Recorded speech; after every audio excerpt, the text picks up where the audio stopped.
Hey everybody, how's it going? Welcome back to another top 10 or top 5, top whatever. It's kind of dependent here. This is games we played. Yeah, Let's do quick introductions. My name is Justin. Who we have over here on my left, my right? Right? Oh, Aniyah. Yeah, there we go. I thought Sephie was what? Isn't she what? before me? I'm here. I'm not on camera because I don't have good lighting. And then your resident old man, Philip. he's going through it. And then me. But he was adamant that we started this so we can finish it. Listen, my voice isn't the best.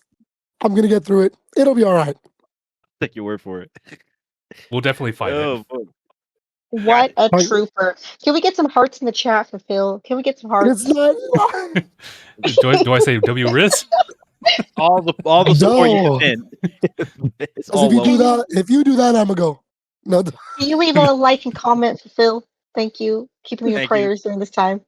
Much appreciated. So the general rules for the top 10 are pretty much this. We have honorable mentions. Then we have our top 10. Now, for anybody who kind of falls outside of that, where they have like a limited small number of games, that they can kind of scale it off based off of that. They'll still have their honorable mentions, and then they'll have their top whichever.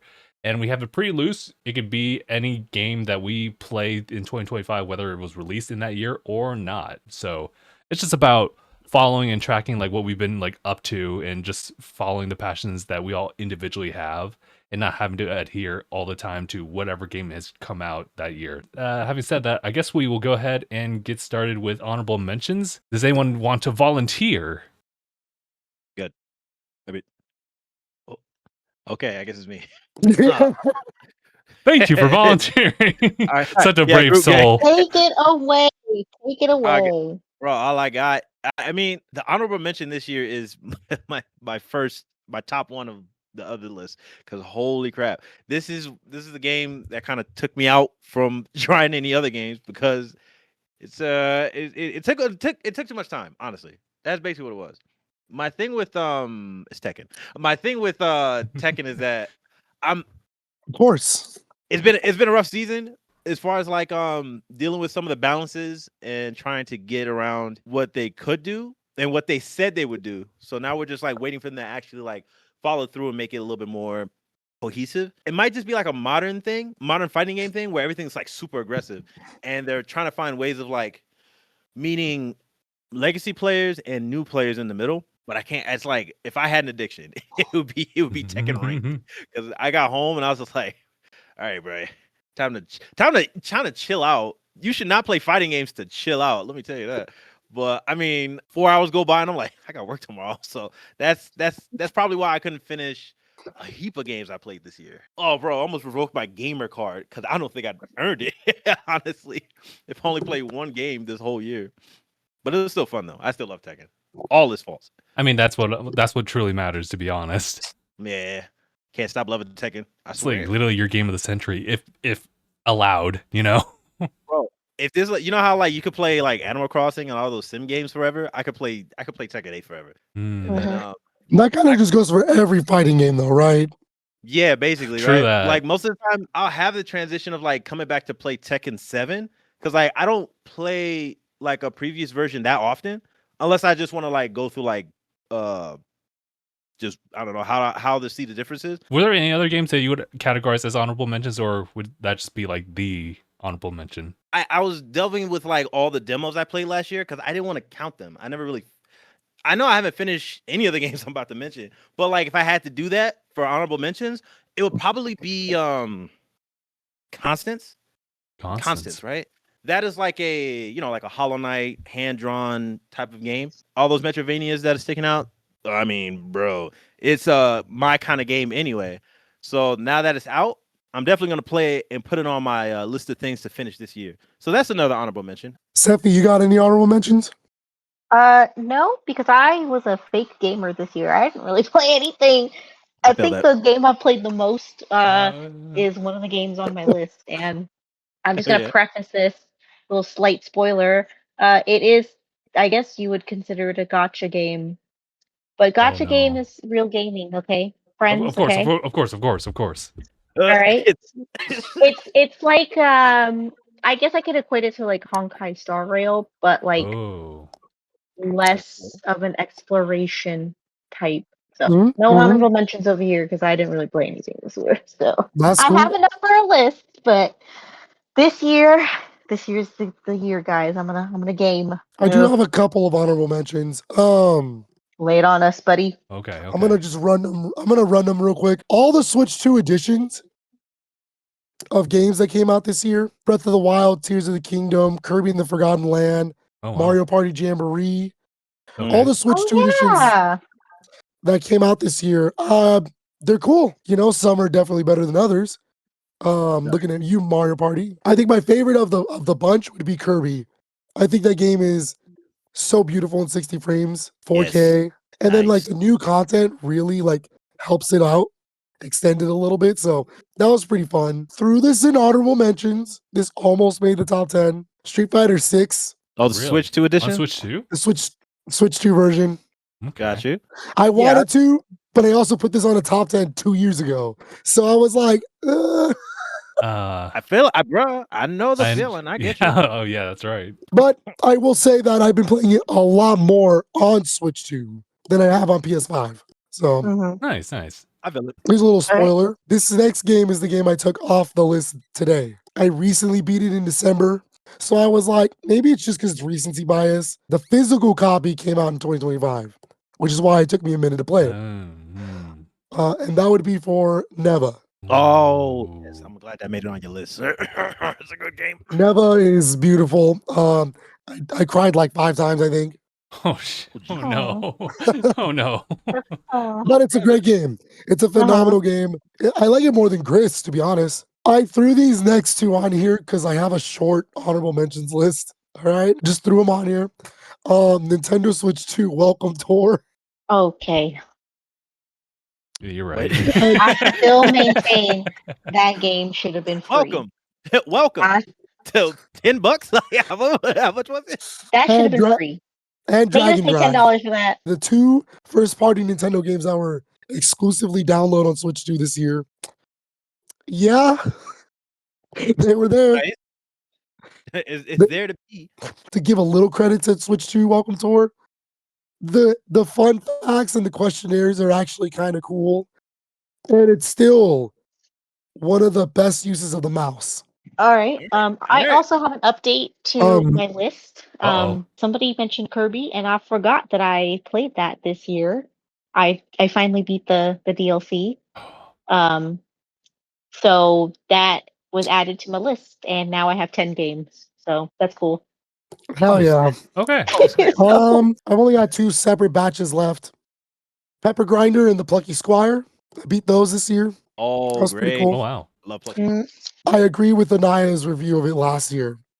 I should have played it on PS5. Yeah, you had some of the performance issues, right? Yeah. However, this is before I got a Switch 2. It runs better on Switch 2. Got you. Oh, I love it. I love to hear it. So, and Pepper Grinder's cool. It just didn't make my top 10. I think my top 10 was a little more meaningful than just Pepper Grinder, but Pepper Grinder is good. And then the last Okay. batch is technically the retro series that I picked as my retro game of the year. I played through the Valis series this year. Interesting. Interesting. Yeah. Well. I 1 to 4, and this is the only time in this entire conversation I'm going to mention X. So 1 to 4, right? I played those, and they were great. You're going to find it very interesting that I say that the gameplay is mediocre as crap, Word. right? But what's really cool about it is like these games most of it, 1 to 3 did come out in America back in the 90s. Seeing like anime visual like cutscenes on a 16-bit game is like Yeah. unheard of. Like, Actually, in America, actually, I didn't think yeah. And so like actually watching it and seeing it unfold, and the music, God tier. The music is God tier. Sephie, you would really like this series. The biggest inspiration for the series is pretty girl animes. yeah. Yeah, so Sailor Moon is a huge like inspiration for this series. Big boss. It's my turn. So Hey, boss. my honorable mentions. I've actually have kind of a couple, like 5 of them. So I was able to make it into like maybe a top 15 if allowed. And they're kind of layered like chronologically from the one game that I never really played deep into to not really, but I gotta give it its flowers because it's so good. Regardless of that, it's Kirby Air Riders. Kirby. Oh, good lord, honorable mention. That sucks because Ooh. it's the only game in my list, my whole list, that I didn't really like deep dive into, but I know it deserves a lot of like mentions if it's not something I played. Here's hoping that this year I can like dig in just a little bit more, but for now, honorable mentions. The next one, this is a game that I did finish, but you know, it was just for one specific purpose only. I'll tell you, it's it's Tekken. How'd you know? No. No, go ahead. No, it's the base game of Pokemon Scarlet. So Nice. I blitzed through this Pokemon. game because there was a shiny giveaway. Phil, you know about this one. This is the whole reason I went to like GameStop to pick up like this sole copy of it, and I just ran it. No, actually, no. I took some level 100 Pokemon and carried it over from a file to bring it into this one, and I just blitzed it. Blitz is crazy. It Like was, the good old days. yeah, it was oddly enjoyable. Like I was able to revisit everything, but it was in 60 frames because of the Switch 2, and I was like, oh, sick. this is actually kind of nice.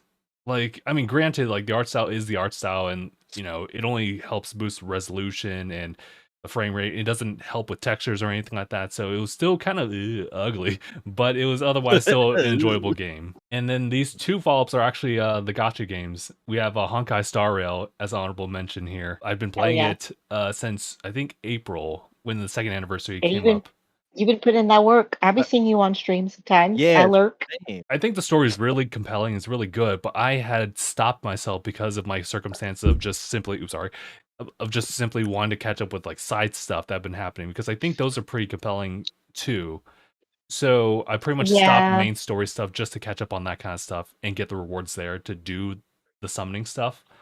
And once you're done with summoning, it's all about trying to build out those characters as best as possible, and that's just been a grind. Yeah, that's kind of why I stopped. Like, I have not played it in a while. That's kind of why I stopped, because it kind of got a little overwhelming. Because I was like, I gotta do all these side stuff, and then I'm like, I think I understand the mechanics a little better now because of the other game I'm playing. So I think I would like to get back into it. But yeah, having to like put together like the different teams, and then you have to like the relics, and then it's just, and then the light cones or whatever. The follow-up game that I have here, just above that, is Zenless Zone Zero. Oh, okay. It was also in honorable mentions last year. I love the combat on this one, but now since then, I have pretty much caught up to the story now. And I think if I had played it, or if I finished it last time that we talked about, I probably would have put it up higher, maybe even like put it in a numbered category. The second chapter, if you will, is kind of like a little lackluster as far as like the focus here and there, but I still enjoy it regardless. And I think building the characters here is a little bit more tolerable. I think it's because you're much more engaged with like the combat there. So I think the engagement in the combat really kind of put it just above Honkai Star Rail. So that's where I place it for that one. Yeah, I think that would probably be the one I'd pick out of all those games I see from, isn't it from like the same developer or studio or whatever, right? Yeah. Yeah, Hoyo, yeah. And then this was a really rough one, but it just made it out of the list. But Hyrule Warriors Age of Imprisonment. Ooh. So it is something where I've played through Tears of the Kingdom. This is just for context for everybody. This is a story that kind of takes place in between Tears of the Kingdom, pretty much talking about the imprisoning war and everything like that. The thing that they just kind of like bash you against the head with every single time you talk to the the ancestors and everything like that. But they kind of flush out in the Muso game verse, or in a Muso game style. And from what I played from it, or at least I actually cleared through the game, it's good as far as the gameplay. I think the problem is that like the other Muso games, it can get quite a bit grindy. Like once you understand the game mechanics, it is now becomes second nature. But you do it like hundreds of times at this point. I can't really speak on everybody's behalf, but like it gives me a little bit of a dopamine hit when I understand exactly how to like make things work. I think it's a lot better than Age of Calamity in that regard, because in that game you just kind of like whack away at an enemy and you just kind of do your best to do like those split time reactions, whereas this one has that, but it also uses the Zonai devices, which give you like a huge leg up against fighting the bigger enemies, just finding their weaknesses, and you just literally blazed through a lot of the content because of that. I see what you mean. That's one game I wanted to play. I just haven't had a chance to play it. It's very nice to have like the higher end 60 frames. From what I understand, this one kind of teeters off from like 60 to like maybe like 55, 56. It's pretty consistent, well, all things considered, versus Age of Calamity. I don't know, I really enjoyed it. I think the music that they have mixed in and some new ones are like phenomenal. So definitely recommend that for anybody who's just trying it out. Calamity needs a Switch 2 edition so bad, bro. 100%. So bad. That'll be a nice polish. Sounds good, my guy. Let's do it. All right. All right, big boss. Okay. So I'm assuming we all have a 10 except Aniyah, correct? I'm just 10-less, but yeah. Other than that, like we got what's his face's list too. Mark's. He's not able to make it. Justin, do you want to just read Mark and Gabe's? Because considering time differences for everybody, it was kind of inconvenient for them to jump on calls, so they've given us a list ahead of time. We have for Mark, he has Digimon Time Strangers. Okay. Good game. Give it up. Get it up. Yep.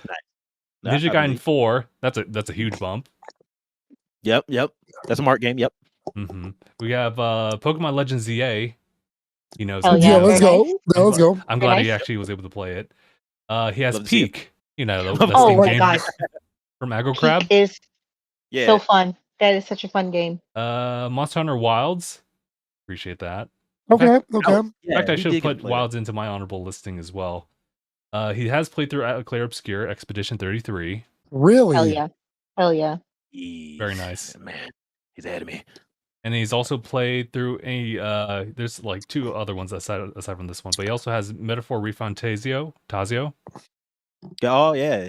He played through Metaphor? I'm so proud of him. He played through it, yeah. God damn. And then he has Battlefield 6, and the Rogue Prince of Persia, or Assassin's Creed Mirage. I think he just kind of like put, he's like, yeah, you can squeeze 1 or 2 of those. It's a bit of a stretch, okay. He says. Not bad. I'll pick the Rogue Prince of Persia since that's a better game. Yeah, hell yeah. Here, we have Gabe's list. So in no particular order for Gabe, he has RimWorld. He has Death Stranding 2. Okay. We're cooking. How do we pronounce this one? Palia? Palia. Palia, thank you. Palia. Yeah. Sounds nice. I wasn't expecting this one. Infinity Nikki, actually. I was not expecting Infinity Nikki either. Maybe they're cooking over there. Cool. Word. We got Total War Shogun 2. All right. Okay. We got it. Helldivers 2. Nice. Fire. Definitely. And he has Tiles Survive. This one I actually don't know. I don't know what that is. I only know 3 games you mentioned so far from this list. Like, oh, that sounds fun. That's the list of both folks who could not make it. And I think we're ready to go. I was thinking we do it in the same order, right? Aniyah, Sephie, me, you, Justin? Sure, let's do that. Okay, so since Aniyah doesn't have 5 games, it would be Sephie, me, you for the first 5. Yeah. Okay. All right. I'll take it away. My 10th top game this year, and it makes the list every year because it's just that good, is Stardew Valley. Now, oh my god, 10, like, it's not an indicator of how good the game is, because the game is freaking fantastic. I love Stardew Valley. It's more of I play it literally on and off like every year. I haven't gotten to like all the new like updates and stuff. They have like new like dialogue and like all this other stuff. So it's basically just getting back into it to like get to that point. It's more like, I guess, end game, like after your first 3 years. But you know me, I love farming sims. Stardew Valley is like the one. Like I've tried other like games and they're fun, but I just always find myself going back. So Stardew Valley. But I put it very low because I'm like, well, I play that all the time. So I understand. Oh, yes. Play forever. But now on my Switch 2. Yes, now on Switch 2. Yeah. Nintendo Switch 2 update came out. So we got local co-op for 4 players. Performance improvements. Very nice. So well, my number 10, and I'm gonna just swing back to my honorable mentions again real quick. Sure. I said I beat the Val series. I only honorably mentioned 2, 3, and 4. So my number 10 is Valis 1. Valis 1. Oh, okay. Oh, really? This is the Phantasm Soldier collection. This has 1, 2, and 3. I want to specifically be very clear. I'm referring to the PC Engine CD version, which is the TurboGrafx version. Because Okay. if I say Valis 1, people are gonna look at me like MSX, you weirdo. Yeah, No. well, It's just really good. Out of the 4, I think the first one leaves the better impression on me. Mhm. Granted, that's not fair because this is a remake of an old 80s game. And so No. that remake came out after 2 and 3. So, like, I think it's like 89 for 2, 91 for 3, and then this is 92. Regardless, the PC Engine CD version of Valis 1 is my retro game of the year. It's also my number 10. I just Okay. really love those cutscenes are really crazy. They're cool. The voice acting, even though that's the Japanese version that I have on hand, Mhm. it was cool. This is like the most 90s ass anime, bro. I love We it. love anime in this house. Yeah. That super retro feel. And then the gameplay out of all of them has the better gameplay. Like it's fine. Like it's still not anything to write home about, but you don't play it for the gameplay. You play it for everything else. So my number 10, this was kind of tough. Oh. I was talking about this earlier before we started recording that kind of the middle to the end were kind of the hardest ones to really beat out as far as like their placements. But I kind of got comfortable with this placement for this game. Let's just pretend I actually have it here. It's Legend of Heroes Trails in the Sky the Third. This is part of my The honorable third. mentions Oh, okay, from okay. last year. Brother. It Trail. is it is a lot of trails.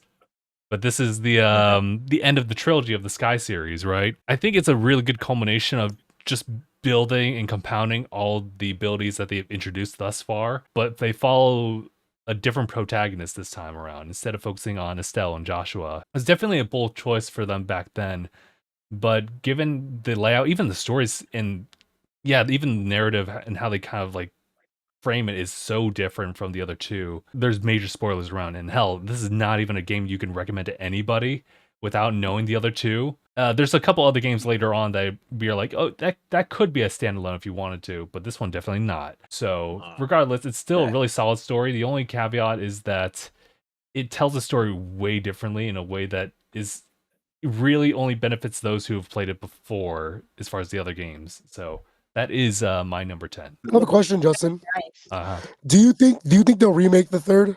They'll probably do it. Really? Yeah, I think it's That very gives much me so hope. possible. Yeah. Because I know remake of the first came out last year. Mhm. This year, second chapter is getting remade. So And then Nice. number nine. Number 9. Okay, yeah. So to be fair, I have not finished this game, but I did start it in That's fine. 2025, so technically it counts. This is also why I rated it so low as well. But my number 9 game of the year would be Pokemon Legends ZA.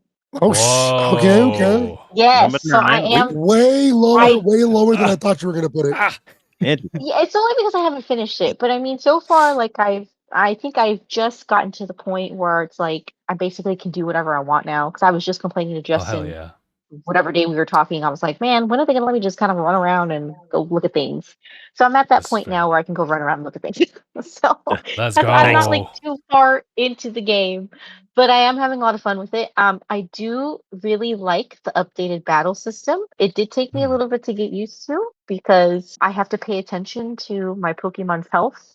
For turn based, it's like, oh, I can notice when they're getting low and I can apply hyper potions and whatnot. Mhm. This time, I'm so focused on battling that I forget, like, oh yeah, my Pokemon's also getting hit and they're also losing health, Wow. So Mhm. but I do like the real time like battling. I think that was a really cool change, and I hope that they continue to do that in other Pokemon games. Turn based is fun, but this is pretty cool because you can like actually like do it, Mhm. This sounds like this should be more of my speed then, because I like turn based. It's still like Yeah. lower end for like RPGs, but if they kind of twist it to see if they can make it work out of like the traditional turn based, I should have given it a shot. We were on game chat the other night, and I was seeing both Justin and Sephie play this game. Spoilers, it's not on my list, so but yeah, I know. But I saw it, and I was like, brother, is this just Xenoblade? Like, It's kind of like like it. I never even thought about it. it's just cool that you can just like kind of like run around and like battle and like your Pokemon can like run around with you, Um So far, the story is, I haven't really gotten too far into the story, so it's not like super compelling to me. But obviously, I'm assuming I play more of it and I rise the ranks that it'll start kind of like opening up. But that's my number 9. I'm actually having a lot of fun with it, and I'm kind of glad I picked it up because when I start playing it, I'm like, oh man, this is kind of addicting. Like going and catching Pokemon and leveling up a Pokemon, and then going around the city and like doing all the little like quests. I got jumped by 3 Pikachu. That wasn't very fun, but 3 French Pikachu. Yeah, 3 French Pikachu. roaming gang of Danny DeVitos. Wouldn't that be hilarious? Yeah, that was scary. Anyway, I started jumped by 3 Pikachu. Yeah, but that is my number 9 game of the year, Pokemon Legends EA. The only reason why it's so low is because I haven't really gotten into the meat and potatoes, but I am having fun with it. My number 9 is actually the game that replaced Neva. And here's the thing. No one else is going to have this on their top 10 list this year. I promise you. Because this came out exactly, I think, 1 year ago. This is a game I had been advocating to have on the Switch for so long. I still don't think it's the best in the series, but the fact that we even got it and I can play the whole series on Switch now, Soul Calibur, just makes me super happy. People are going to forget this came out last year, but my number 9 is Donkey Kong Country Returns HD. No way, dude. Oh, bro. Whoa. Yeah, definitely nobody else is going to have it on the list. Yeah. Oh, wow. People forgot that this came out last year, but yeah. Okay. Look, it's already one of my favorite Wii games, okay? But the Wii version has this little thing called motion controls. They're tolerable, but most people aren't going to want to do that. There's the 3DS version. The 3DS version has extra levels, has better controls, but it runs at 30 frames per second. But with this version. But with this HD version, this is exactly what I wanted. All of the 3DS content. So all the new levels, all the extra stuff is in here. Yeah. Plus, it has the controls from the 3DS. Plus, it runs at 60 frames. Polished. And it's in widescreen like it is on the Wii. Beautiful. This is literally all I wanted. It was a little janky when it came out, but literally yesterday they fixed all the problems with this game. So I was gonna say, they literally just like released like the update. Like that's crazy. That's insane. Yeah. It was crazy. The annual patch. It took a whole year, but they added like Dixie Kong from Tropical Freeze. So now there's new content now in this version. Crazy. This is one of the best platformers ever made. Period. It's not Tropical Freeze good, but it's still like a 10 out of 10 in terms of platforming. It'll still give you a run for your money. It's a great game. The music's good, 10 out of 10, but it's not. Why am I forgetting the composer's name? David Weiss. Thank you. Truly. DK Country Returns marks the fact that you can play the whole Country series on Switch. So it's beautiful. Okay. Number All right, 9 big man. for me. For me. Tell me. For me.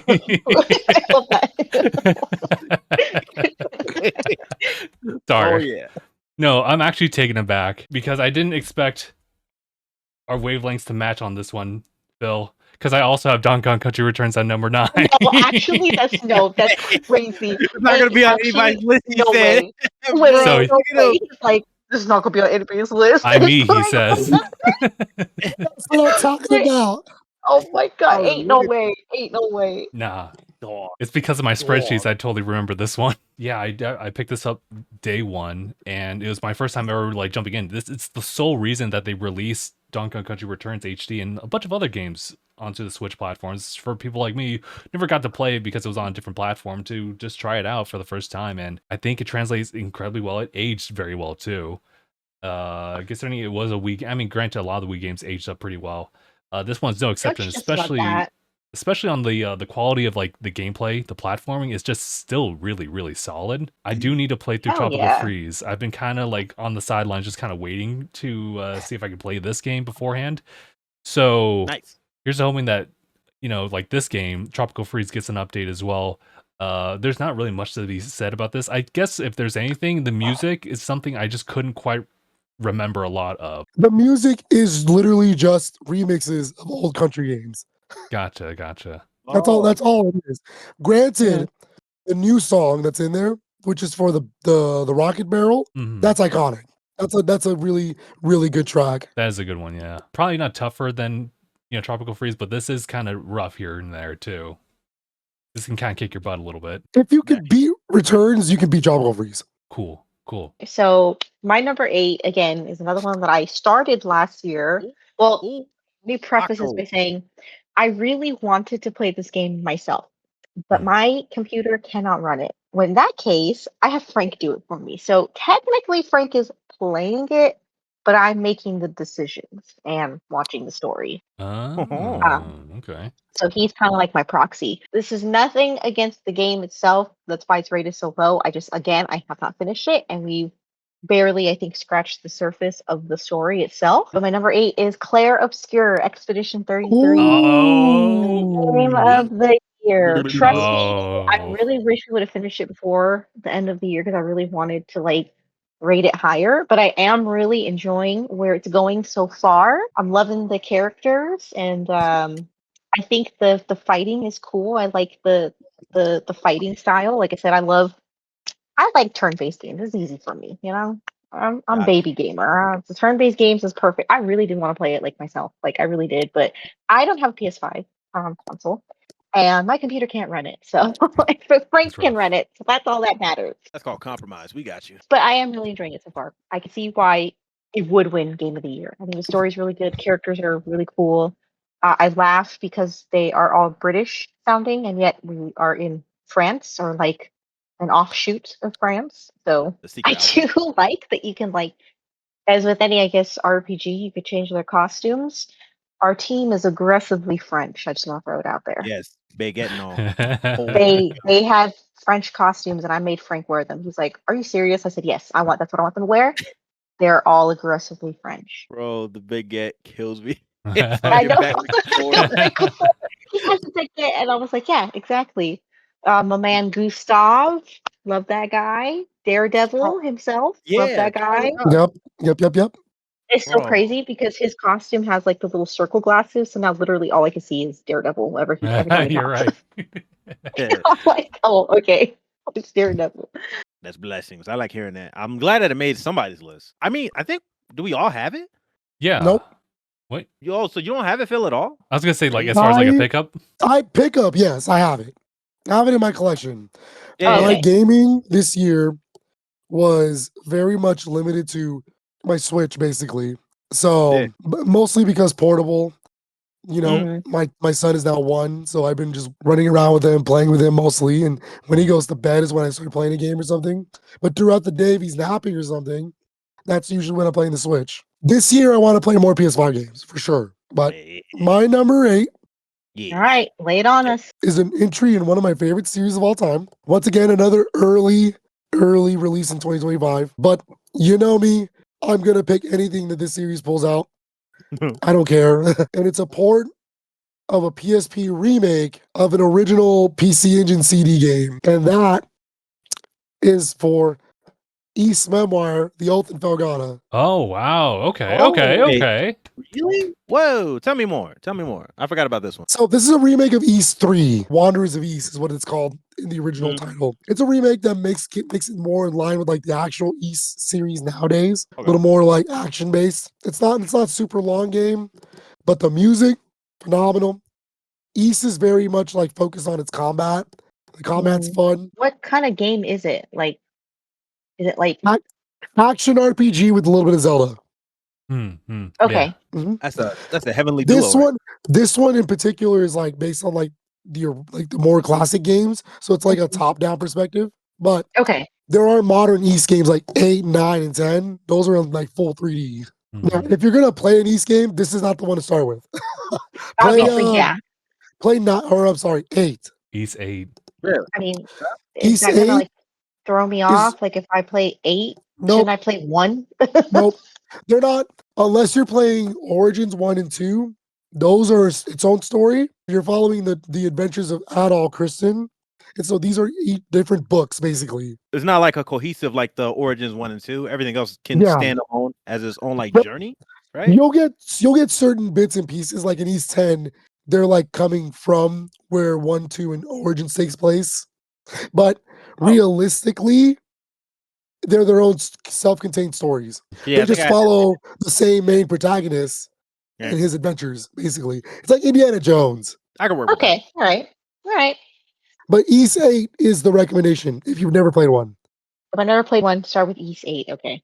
8. You can get it on any modern platform. Mhm. Download it because you're not going to want to pay for a physical copy. Yeah, that's probably true. But this is good. If you still like the series and you want to keep playing, this is one of the classic ones. It's very good. This is also on PS5 and PC. So Nice. Yes, very accessible. Okay. All right, Justin, what do you got for us? This was also an early. Oh, sorry guys. That was usually when I actually go to bed, or at least it tells me I should.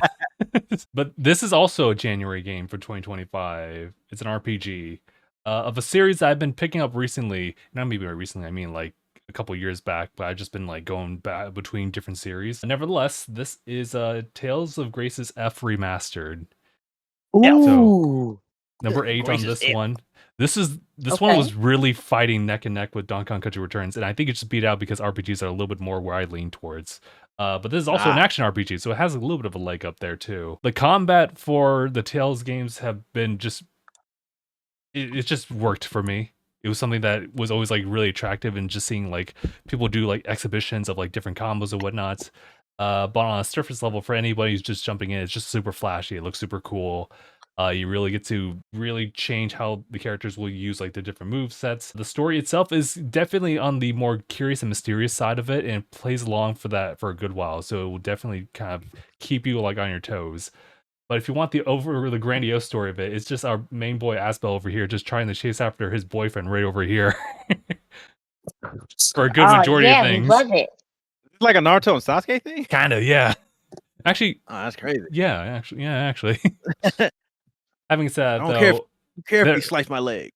having said Alright, though, go ahead. I believe whether this was like a separate bit of content or not, that actually has like an after story as well that will, I think at least for me, really made me gravitate towards a lot of the characters where I had like a previous detachment with them. So it just kind of like went full circle as far as like liking the combat, then liking the characters and liking more of the characters, and then they introduced like an extra bit of like combat stuff like at the end of it, a whole new mechanic. It was kind of crazy, but needless to say, it gets number 8 for me. I dig it. I like it here. nice. Love it. Action RPGs, bruh. All right, All right. number 7.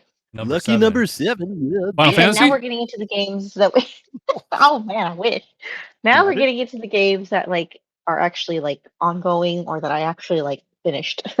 Oh, So here we go. number 7 is the gotcha game that I was talking about. Maybe like last year, the year before, they announced that they were going to do a mobile game for the series Madoka Magica. You guys have ever heard of it? Oh, Magical yes. Girl series. Oh, what? Yes, they announced they were gonna do basically like a Honkai Star Rail situation. The team set up with like the turn-based thing, and I was like, cool. I love magical girl animes, and I like Madoka Magica, so I was like, cool.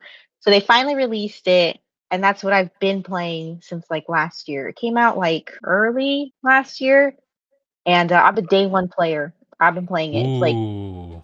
it's like Honkai Star Rail, but it's like real simplified. Okay. So you basically go through the story of the original anime, and then you also go through the stories of the spin-off, which is Nagia Record, which had its own mobile game a few years ago. Okay. Wow. You also go through the stories of like the different like spin-off mangas, Hmm. and of course with every gacha game, they add characters and new events and stories as it goes along. So that's basically what I've been like playing most of the year is that because I could play it on my phone. You know, it Yeah. does have a Steam edition, so I have both editions. Oh, wow. Okay. I didn't.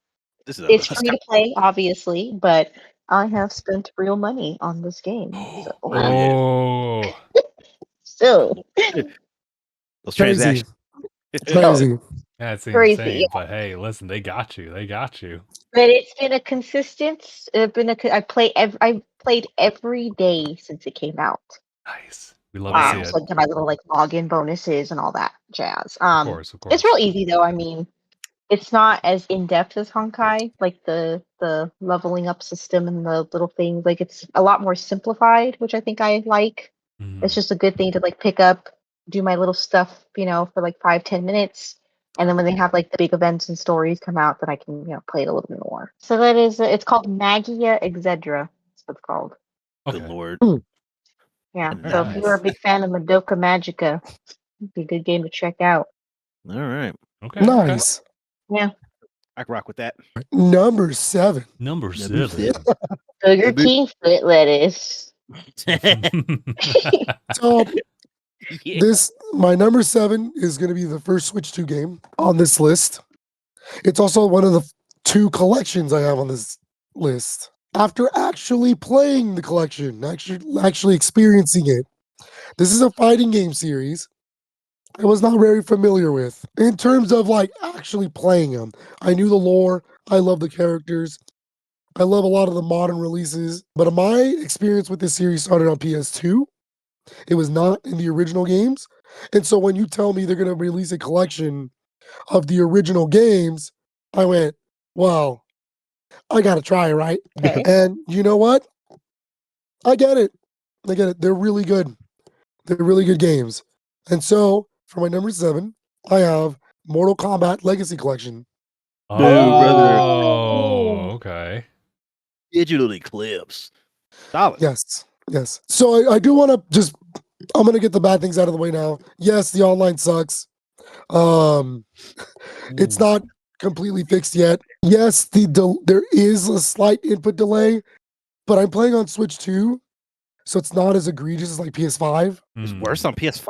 What? Yeah, PS5 has the worst input delay, but I'm not gonna judge it based on that. I am judging it based on the fact that I enjoyed the games that I played on here. They have Okay. the arcade versions of 1, 2, 3, and 4, Ultimate 3 as well. Very They have cool. a bunch of the console ports, so you can play those. Because I think you have to remember when I say, oh, I played Mortal Kombat 1, someone will be like, yeah, I played that back on Super Nintendo. And someone will say, no, I played that back on Genesis. Or someone will tell you, no, I played it on the arcade. They put all the versions that they could into this Huh? collection.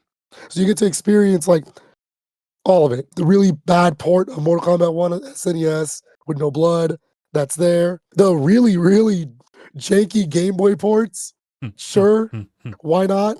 Ugh, I didn't even know they had But, one on Game. but they even I put didn't in know that like, either. That's crazy. yeah, it's pretty bad, yeah. But they even put in like the side games like Sub-Zero or Mythology Sub-Zero and Special Forces. They're games. They're there. They made it. No, the real highlights for me were the arcade versions of all of them.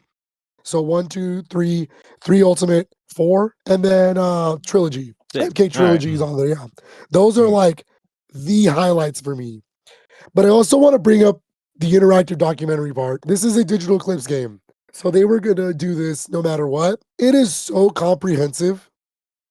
Half the fun of this collection was just watching videos and clips of like interviews and crazy like blueprints and documentaries and how they wrote the characters, how they even designed the characters, showing off like a young Ed Boon at an old arcade at a testing testing the arcade cabinet out. It's so cool to see that era of gaming. You're not going to see that ever again. Like, Mhm. so I'm really happy to have experienced finally MK 1 to 4. My first MK was Deadly Alliance, which was 5. Oh wow. So Yeah. Oh, I can't even think of what my first Mortal Kombat was. It had to be either 1 or 2.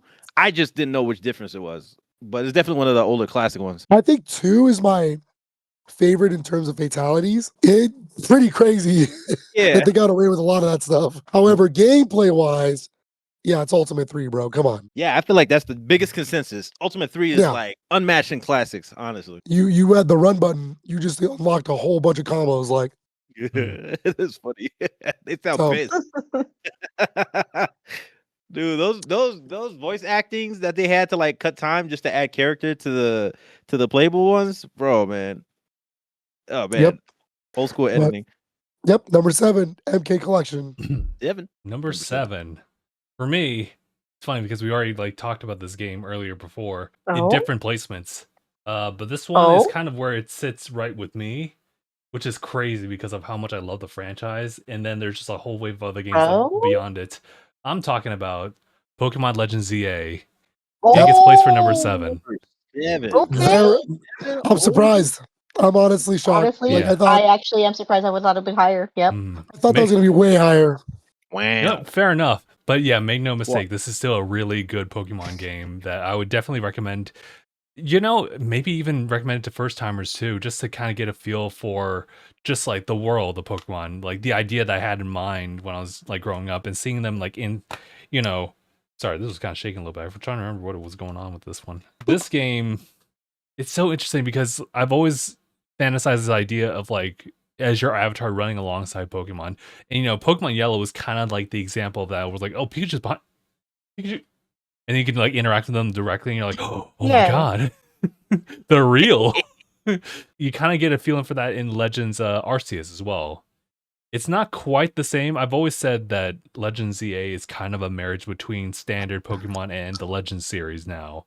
Whereas I think Mhm. Legends was like really going out there, and then they kind of reined it in with borrowing some mechanics here and there, for better or for worse. I would say. I think the combat, for example, I actually really do like the real time aspect of it, but it wasn't exactly how I imagined it would be. I was imagining ideas of like strategically like dodging like Pokemon attacks and like, well, really just the dodging aspect of it. But that doesn't necessarily exist. You kind of have to manipulate your mons to just kind of follow you. You can kind of like quick swap out of like Pokemon like when they're being attacked and just kind of take advantage of like that vulnerability window.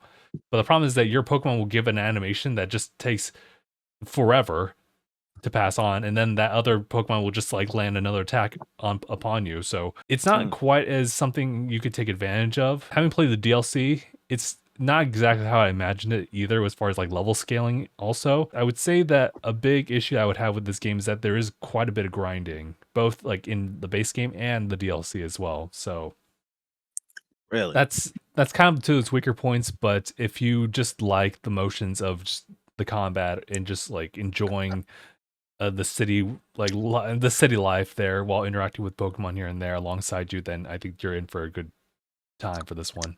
I roll with that. I like that. Nice. Picasso. Hell yeah. 7? Ooh, Okay. number Is this number 6? Yes. Number Mhm. 6. My number 6 is a game I knew I was going to enjoy from the get-go. As soon as they announced it, I was like, I'm going to obviously play that. I started playing it on Apple Arcade when it first came out. Mm. Then they put it on Switch and they put it on Steam. Wait, I do not have the Switch I already version. know. I already know. I have the Steam version. Yep, I already know what this is. Is it? Hello Kitty Island Adventure. Yeah, I freaking knew it. I You know freaking knew it. me. Absolute I cinema. freaking knew it. Because I heard that this game was, I was like, that is a game for me. It's literally like Animal Crossing, but with a Hello Kitty. What can I say? It's Hello Kitty Island Adventure. From the get-go, it's crazy because you're on a plane with all the Hello Kitty characters. You get to make your own character, and then they're like, "Oh my god, the plane is gonna crash. We need to jump out of the plane immediately." So it immediately starts off just guns a-blazing. You've got to jump out the plane. Hello Kitty gives you a cluster of balloons. She says, "Use this to fall into the island," Oh and my she god. tells you jump out of the plane, and from there you just go. We still talking about the same game? Yeah, right. Doesn't it sound like the first level in Sonic Adventure? Like Sonic Adventure. It's that one Uncharted level. No guns, no ball? Yeah. No like, guns, no ball, yeah. Okay, you get to befriend all the little Hello Kitty characters. You get to unlock like different areas. You get to meet what I think is the best character Sanrio has ever created, ever. And it is a travesty, a crime, and a shame that there is no merchandise for this character. Oh. Even especially after this game came out and like blew up in popularity. There is no merch for big challenges. I need y'all to look up big challenges because he is the best. I think he's the best Sanrio character I've ever seen in my entire life. Write that down. Oh, man, I we sound would- like- Write that down. I would die for big challenges. Okay. Obviously, I enjoy it because I get to, walk around as a cute little character. I get to be friends with the Hello Kitty characters. They give you little quests you have to do. You can cook. You can make like different things. I think you can farm now. There's an area where you can like grow flowers. It's a little bit more simplified, I would say, than like an Animal Crossing or like another farming sim. But it's Hello Kitty. Come on, who doesn't love Hello Kitty? Hello Kitty on an island. I was thinking- And she's on an adventure. And Yeah, she's I was on an thinking- adventure. Right. Yeah, I always think of Butters when they had the episode Yeah. of South Park. They're playing World of Warcraft. He's like, I'm Yep. playing Hello Kitty Island Adventure, and I was like, you know what? Now, I know they did that on purpose. They can say all they want. They didn't do that on purpose. I know they did because there's no way. That is such a coincidence for Butters to say Hello Kitty Island Adventure, and then you literally like years later they come out with a game called Hello Kitty Island Adventure. That's my number 6. Hello Kitty Island Adventure. Hell Look yeah. up big challenges. You won't be disappointed. I'm not Nice. disappointed when I saw it. I thank you. Thank you. Crazy. what we got? So far, my number 6. Number 6. Number And 6. I've already stated earlier that my entire gaming hours this year were spent on Switch and Switch 2. Yes. Due to me being a father, due to me working a lot of hours, all this other stuff, right? This next game is the only PS5 game on this list. I put a significant amount of time into this game. I still play it. I still go on to and just jump on a little bit and then just play a little bit and be like, damn, that was great. And then go back. You know me, as soon as you see it, you know me. This had to be somewhere on this list. Because I am an absolute fanatic for the series. So there was I wish I had time to play Death Stranding 2. No. I never thought in the years that I've known this company or this series, we would get a sequel this good in my entire life. A sequel to a game from 1999, bro. I didn't think we would do it, but we got it. And that would be for Fatal Fury: City of the Wolves. Oh, Crazy. Oh. City of the Wolves. Number 6. What? City of the Wolves. Yeah. That's like number 6, bro. Yeah, Whoa. dude. I can't believe we actually got a sequel to this game, man. I play it all the time. Okay, I love it. If there's a Switch 2 port at some point, I will definitely be copying that. For I'm sure. buying every version of this game. Has to. It's so good. It's so good. It's probably the best fighting game. Well, it's the best modern fighting game SNK has ever made, for sure. Yeah. Mhm. Yep. Yeah. Like the mechanics actually make sense. The gameplay is fun. The visuals are actually really good compared to King of Fighters 14, which has it's something. They're trying to find that look, bro. And the thing is, I'm a bigger KOF fan, but even 15 was it was okay. Yeah. It was fine. This makes up for it tenfold. I think this and Samurai Showdown, man, they're great games. That's fair, yeah. And did you see season 2 already with the really bad AI video? Whoa. They didn't even have to do that. But yes, I did see it. The characters look good. I was gonna say I don't care about the AI video. The characters they announced. Yeah. One, I'm a little disappointed Geese is here. We really don't need Geese. But 2, Krauser's cool. Blue Mary's my girl. I can't wait. Yeah. And why'd they take so long to add this dude's brother? No, they were holding out, bro. They wanted because wouldn't he be the better out of the 2? No, they just have different attributes. I think one's earth and one's electric and fire. So, but I'm really excited. Really cool stuff. Mhm. Even with Cristiano Ronaldo in this game, right? I'm more in favor of what SNK is doing with that game, so I'm good with it. But that's my number 6. Number 6.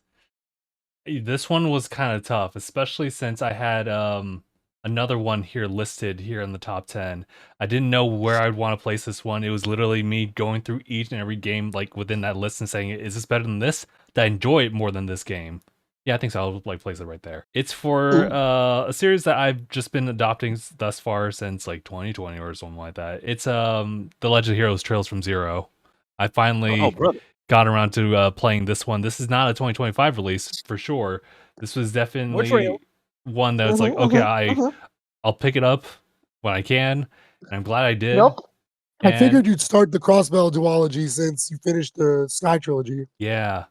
So thankfully I was able to kind of get through this within the year. But honestly, this is one of those games within the series that it's people kind of go back and forth whether or not they want to start here, another series later on, or Trails from in Sky. This one, I can kind of see that. Granted, I would still recommend everyone playing through the Sky series, the Sky trilogy, before jumping to this, just to get that extra bit of mileage as far as understanding. Oh, aha! I get it. I get what they're talking about. But it's otherwise telling a fresh new tale, with a brand new set of characters, and considering that it's an underdog story, and literally some of the corniest bits about it being getting over barriers with the power of friendship. It's that level of camaraderie amongst the group. And honestly, that's real fairy tale and Kingdom Hearts. You love to see it. I was gonna say, granted, we're Kingdom Hearts fans, so yeah, that's true. I love me some optimism. I'm cool with that. It's true. So, I mean, other than that, the gameplay between this and the Sky Trilogy isn't like that crazy, but I think this is kind of like the last like RPG turn-based, if you will, that's on this list. So it's high up there, but it definitely need to fight in order to like get its placement. So Trails from Zero, number 6. All right, Understood. Aniyah, time to jump into it because it's now Oh, number is it? 5. Number Alright. New 5. All right, challenger. hold on, hold Oh, is he getting the physicals? His number 5 is never coming back. on. Can you imagine? Damn, he just dipped Oh out like wait, that? no. I think I'll just do what I did last year. But for this one, I think I was wondering how I should feel about where I ranked this at because I enjoyed playing it. It didn't get the best, everybody still felt like it was a little, God, I can't even do this anymore without the stupid meme. But like how they weigh it, they had like a bit of an issue when what they were expecting as far as like what it had to follow up. You had to follow one of the best-selling titles of all time. It's kind of like what's the next move for it? And the game I put at number 5 would definitely be Mario Kart. Don't worry about that. Mario Kart. What was Mario Kart. that? Mario Kart. Must have been the wind. Mario Kart. You got it. Mario Kart. Mario Kart. That one. Mario Kart. Mario Kart. I think I did this last year too. God damn. Like, geez. It was good. It's a good game. It's good. I was thinking like when it came to like it's always fun playing in a group. When I was thinking about how often I played it solo, I had like a good balance. I had like a good in between of just like when I'm not playing with anybody else online. I think I gave online a shot once, like the derby, like the knockout derby, I think. So I think it was like, for the most part, it was cool for what it was trying to sell us. But like it's fun. It's just like thinking about how long you had to deal with following Mario Kart 8. That's true. How many years did we have? And then they added like some crazy content later on. True that. Which is pretty good in terms of like innovation for the next installment. I don't know. It was kind of crazy to bring that up and then upkeep what we enjoy about Mario Kart. I still have fun with it. It's still like not anything crazy, but like for what it is not a horrible game. Like you definitely enjoy your time playing it solo and in multiplayer. But like I guess some of the incentives weren't really there. Some of the customization isn't as like I don't think you could really do that or anything. Like I felt like if you had I think those stickers that you win in the game, could you even put them? I don't think so. I don't think you could put them on like your on your cart, right? No, you It's could, really like, customization on that, I think. Like, yeah, you could like you could, tag it on, put but it it's on. There's just something. It felt like it was always missing, but you could still enjoy it for like the baseline of what it is. Just not anything like to write home about. Still fun though. Enough to make my top 5. I think he's trying to find his Mario Kart. Oh God. Okay. Okay. Well, my 5th game again was a game that I technically did not play because I don't do scary games. Okay, I'll oh gladly hell. watch. Oh no. As soon as they put the controller in my hand, it's game over because I'm gonna panic and things are gonna start attacking me, and I'm gonna panic and I'm gonna die. So I made a break for it. It was Silent Hill F. Oh, let's Yes, go. I did Silent Hill 5. enjoy this game. I do think I liked the Silent Hill 2 remake better than this one. This one I feel it was very story oriented, but I felt like it was just even though they were like, oh, like it's not going to be like so combat oriented. I do feel like there was more combat versus the Silent Hill 2 remake. Like the Silent Hill 2 remake took years off my life. Like that game was so scary.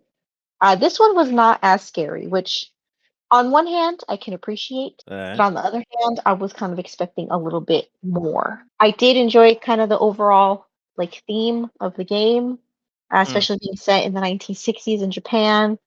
A girl who's just striving to kind of be her own self, and she's getting pulled in different directions, and it's having to kind of deal with, do I follow my family? Do I be the daughter that they want me to be? Do I be my own person? Is that even possible for me in this time? So I did like the overall story. I did like the atmosphere as well. I feel like it was very spooky. And I enjoyed the aesthetic, I guess you would say. I Yes. do not like the fact that you have to play through the game multiple times to get what they call the true ending. Because you end the game and you only get one ending. And it's a little confusing at first. We had to basically look it up because I didn't really get it. There's stuff kind of sprinkled here and there.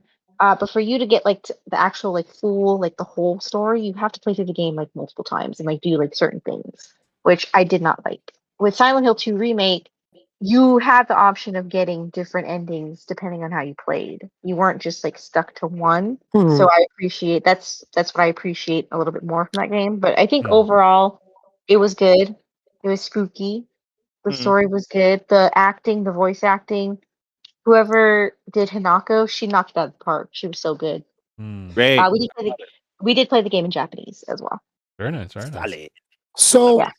I'm glad you said that because you're comparing Silent Hill F to literally what is essentially one of the best horror games of all time. Which is So Silent Hill 2 Remake was actually my first foray into the Silent Hill series. I'd never played a game before. I'm more familiar with Resident Evil.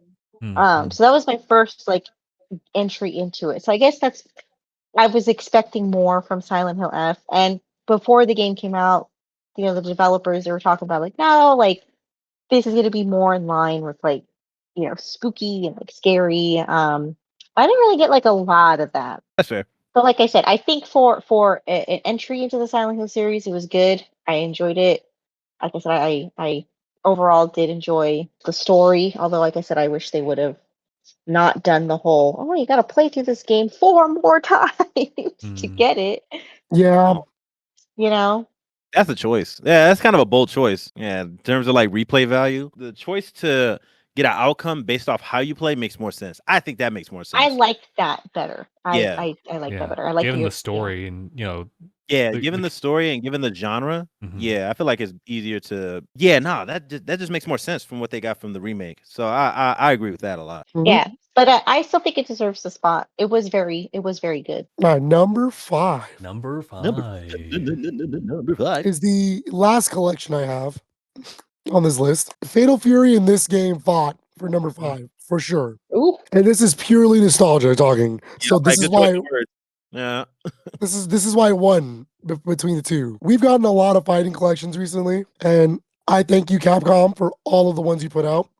Mhm. I think it's cool that with Fighting Collection 1, we have all the Darkstalker series. With the Marvel vs. Capcom Fighting Collection, we have that Oh, yeah. entire series. And I'm just not going to beat around the bush. My number 5 is Capcom Fighting Collection 2. Very nice. Very nice. Very nice. Okay, nice. The reason being, if you were to ask me to make a collection of Capcom fighting games that I enjoyed and love, this is the one. This is like the Phillips choice of fighting games. Capcom versus SNK 2, Street Fighter Alpha 3 Upper, Power Stone 1 and 2, freaking Project Justice. Are you kidding me? That was unique. That was some unique games. I never got to play, so that was cool to have it. These are some of the more obscure Capcom fighting games, and I love it. Yes. And just getting Capcom versus SNK 2 again. I played that game so much as a kid.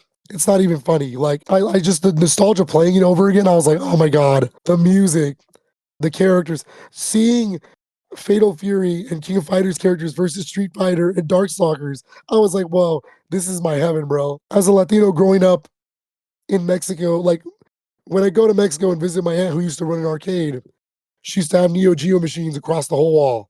Hmm. So that's why I'm such a big Neo Geo fan. But we would always play these kinds of games. And so people would line up to play Capcom versus SNK 2 over there. It was great. Man. Yes. That's sick. Yeah. I'm really happy that this port exists. I'm glad that they're the arcade versions. They're the best versions. I love it. And they even went and improved. They put in the Alpha 3 Max characters. Like what? Oh, are- was it? Yeah. Overall, Yeah, with the the PSP exclusive characters that shouldn't exist in the arcade, but they freaking coded them in. That's Yeah, right? crazy. They really went in. They really wanted to optimize it for this collection. That's pretty good. I will say the erasure of Kyo being the mascot for SNK is kind of crazy. Oh, Now that it's Terry, I get That is- it. He's the main that is- character of Fatal Fury. Fatal Fury is the original fighting game for them, and he's popular because of Smash. But Yeah. bro, That is crazy. Kyo used to be the front of the cover, bro. Yeah, they had to demote him because it'd be like, I don't know, nobody remembers you, little man. So get the trucker, get Trucker Ken, and then we'll just have everybody get It's more. Alpha 3. Yeah, the star Yep. power. Yep. The star power is But crazy. this is a 10 out of 10 collection. I don't know if they can do any more fighting collections. Maybe they would squeeze out one more if they added like Tech Romancer, Rival Schools, Star Gladiator. Okay. They could do it, but I don't know if they're willing to do it. Okay, so 5 and 4 for me had to fight for their placements. And it really just Yeah, they got were beaten duking it. out because of just like my personal favoritism of how much I enjoyed that game. But going to this one, I mean, make no mistake, 5 and up are just like really just solid games overall, regardless of like critiques. But this one just made it in because it was one of the last games to be released in 2025. Ladies and gentlemen, this is Metroid Prime 4 Beyond. Oh, Number 5? Oh, brother. This- oh yeah. It's such Expand. a really good yeah. like, I guess a first person shooter of all sorts, but like it doesn't feel like that, does it? When you play through the No. game like normally.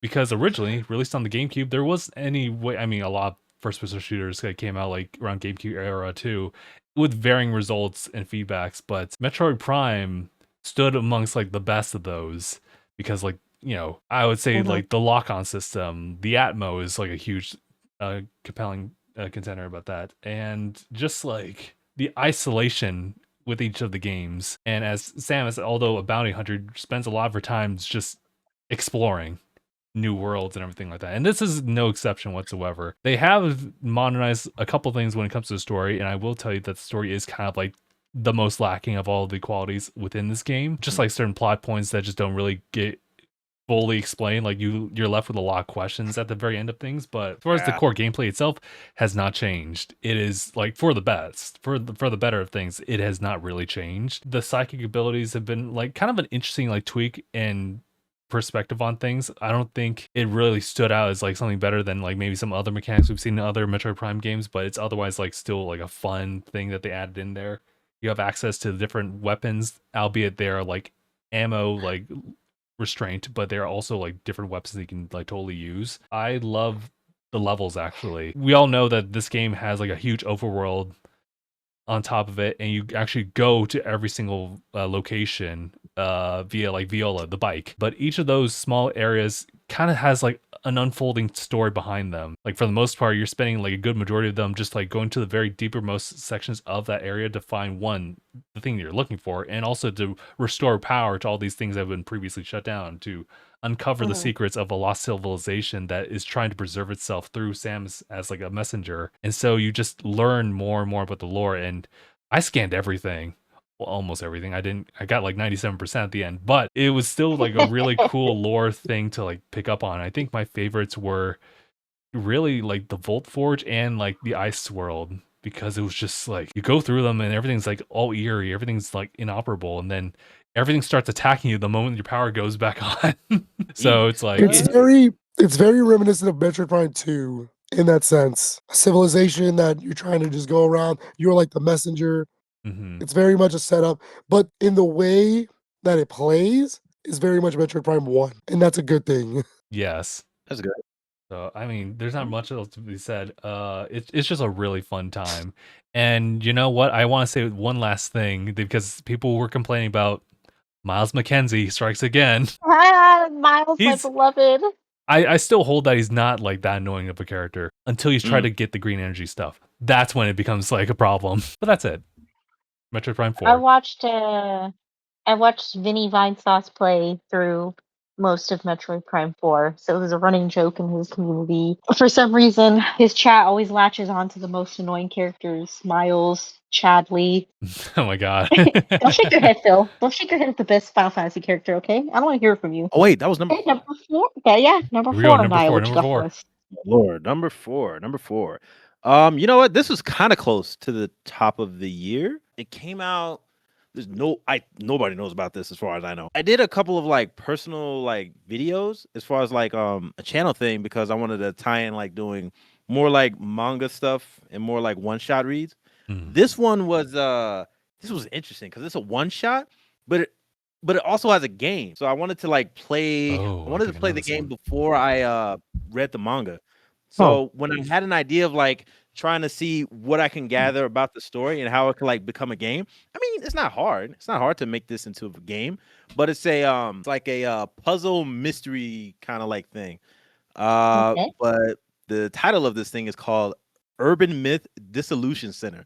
Oh, that one. This is very weird. It's a very weird game because I Oh, never knew that okay. this is Shueisha. They made their own like gaming division, I guess. They've always had games. Like we already know like Shonen Jump had this stuff going on. I don't know. I guess like their approach for making these kind of games are gonna is kind of interesting because I think they have a YouTube channel. There's not that many games on there as far as like this developer is concerned. Look it up later. But like, yeah, super interesting in terms of like finding one shots that like tie into being its own standalone like chapter. But if it's cool or like interesting enough, the concept could be like a game. A lot of series and like animes and mangas that we know about got their starts as one shots anyway.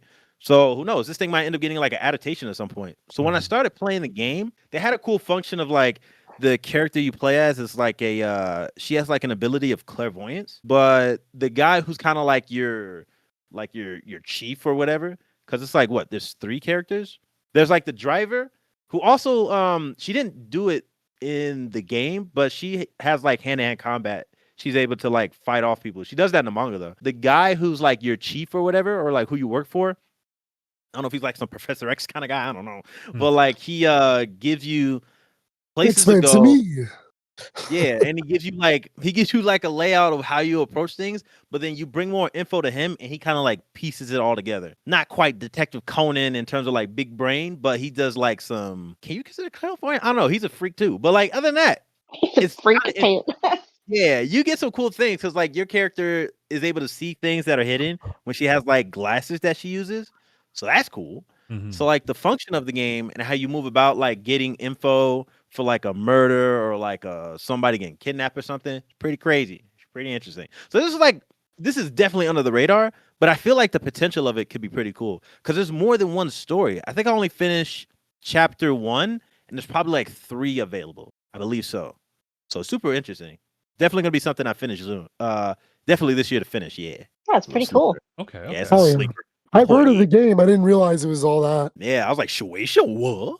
And like a new development studio. They probably have like 3 games from what I remember. I'm gonna have to check out the other projects. Yeah. So yeah, I've actually number checked out the manga just like really briefly because I was so interested in the fact that the way that they kind of showcase this game is it's more of an 8-bit aesthetic, but they also like show like full-blown like portraits of the characters, still 8-bit, but it's still very stylized too. So it really got my attention. and it has like a yeah, like a modern thing too, because I have to go online. Like I had to do like I had to sift through disinformation on like like Twitter or something. Like it was kind of crazy to see how they did it. Yeah, it's a very interesting approach in terms of like incorporating more of like a modern detective in terms of the occult.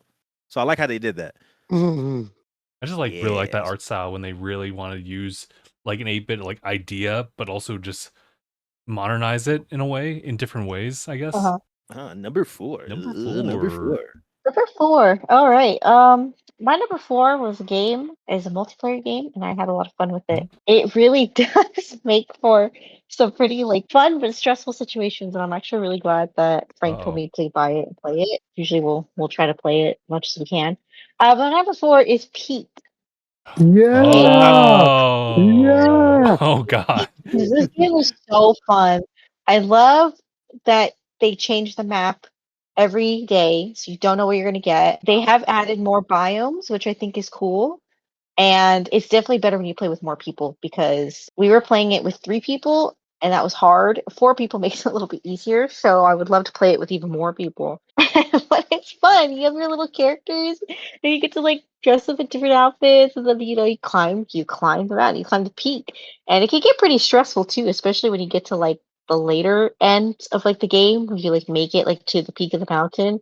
'Cause you just gotta go, you gotta climb. There's just different, like, environmental aspects you have to think of, and it gets really funny when, like, people, like when people die because 'cause you're like, "Oh, shit, now I gotta figure this out." I think Peak is so fun. I think it's such a good, like, fun party game. It's, like, a fun game to play with your friends. I Yes. really do enjoy playing Peak. It's one of those what they call them, like, friend swap games. Nah, this is a good game. I love Peak. I think it's so fun. Do you Yeah, get stressed? Yes. Yeah, I was gonna say, what is it? It's about like the same appeal that Lethal Company had, as far as like having a multiplayer thing. Yeah. It's like a multiplayer thing. Like it's like a Lethal Company, but it's just fun because you have to like figure out. You can only carry like so many things. You can help each other up the mountain too. You can find like the best way to like climb. It's just fun. It's just a fun game. I really enjoy Peak. I think It's a very streamer game, right? I feel like that's a new term that people like to throw Yep. around. yes, very very streamer friendly. That's super Gotcha, funny. gotcha. I'm glad that it got us. I gotta play it. Yeah, I'm glad that it got yes. spotlight. I've been watching Please. my sister's boyfriend play it a lot. It's really good. Oh, really? We should play it. I think it'd be so fun. Number 4. All Number right. 4. Phil, what Number you got 4 for us? for me. Number 4. From here on out, we're on Switch 2 territory, baby. Uh-oh. So for my number 4, Oh Lord. I will say this is the one game on the entire list I have not beaten yet. I have played enough to put it on the list, to know where I want to talk about it. I will finish it. Just I'm playing on too many games right now. This is a game I've been waiting for years. I've wanted it so long. The first game in the series, in this particular franchise, is one of my favorite games of all time. When you tell me we're doing another one after all these years, I went, okay. And All right. let me tell you, I waited. I waited a long, long time for this. My number 4 is also Metroid Prime 4 Beyond. Oh my god. Oh my god. Remember we had to scrap it, fellas, and wait longer? Yeah. Was it worth it?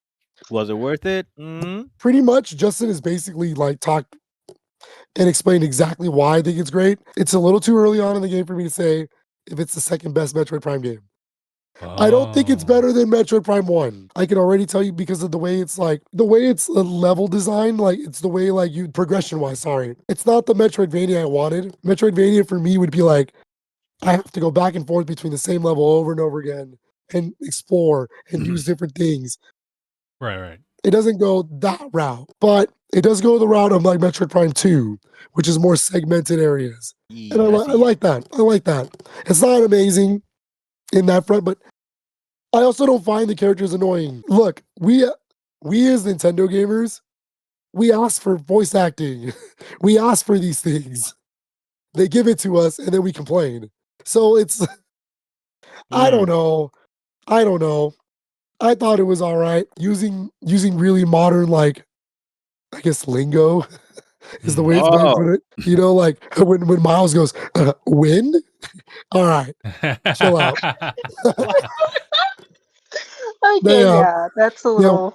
That's a little too much. But no, I think the voice acting is great. This is also not the first Metroid Prime to have voice acting. Did people forget Metroid Prime 3 has voice acting? Like, people are weird, bro. People are weird. The criticisms are a little overblown for this game. I will say, I agree on one front. This is a great Metroid Prime game. But that's it. It doesn't push the series forward. It's just a really good game. In that regard, I waited since 2008 when Metroid Prime 3 came out. Yeah, I kind of wish it does a little more. It's just a really well-made Metroid Prime game. I think reintroducing me with this game is good. I can't wait for 5. All right, 20 years from now? No, well, they did say that this is the start of a new series, so. Okay, so 19 years, got it. Brother. Maybe like 18 and a half. Number 4. So this game was fighting against Metroid Prime 4. They were kind of getting tied up for me. And I had to really sit back and think, like, which one do I enjoy like more? Which one do I consistently like more? Even beyond like, you know, the days it released.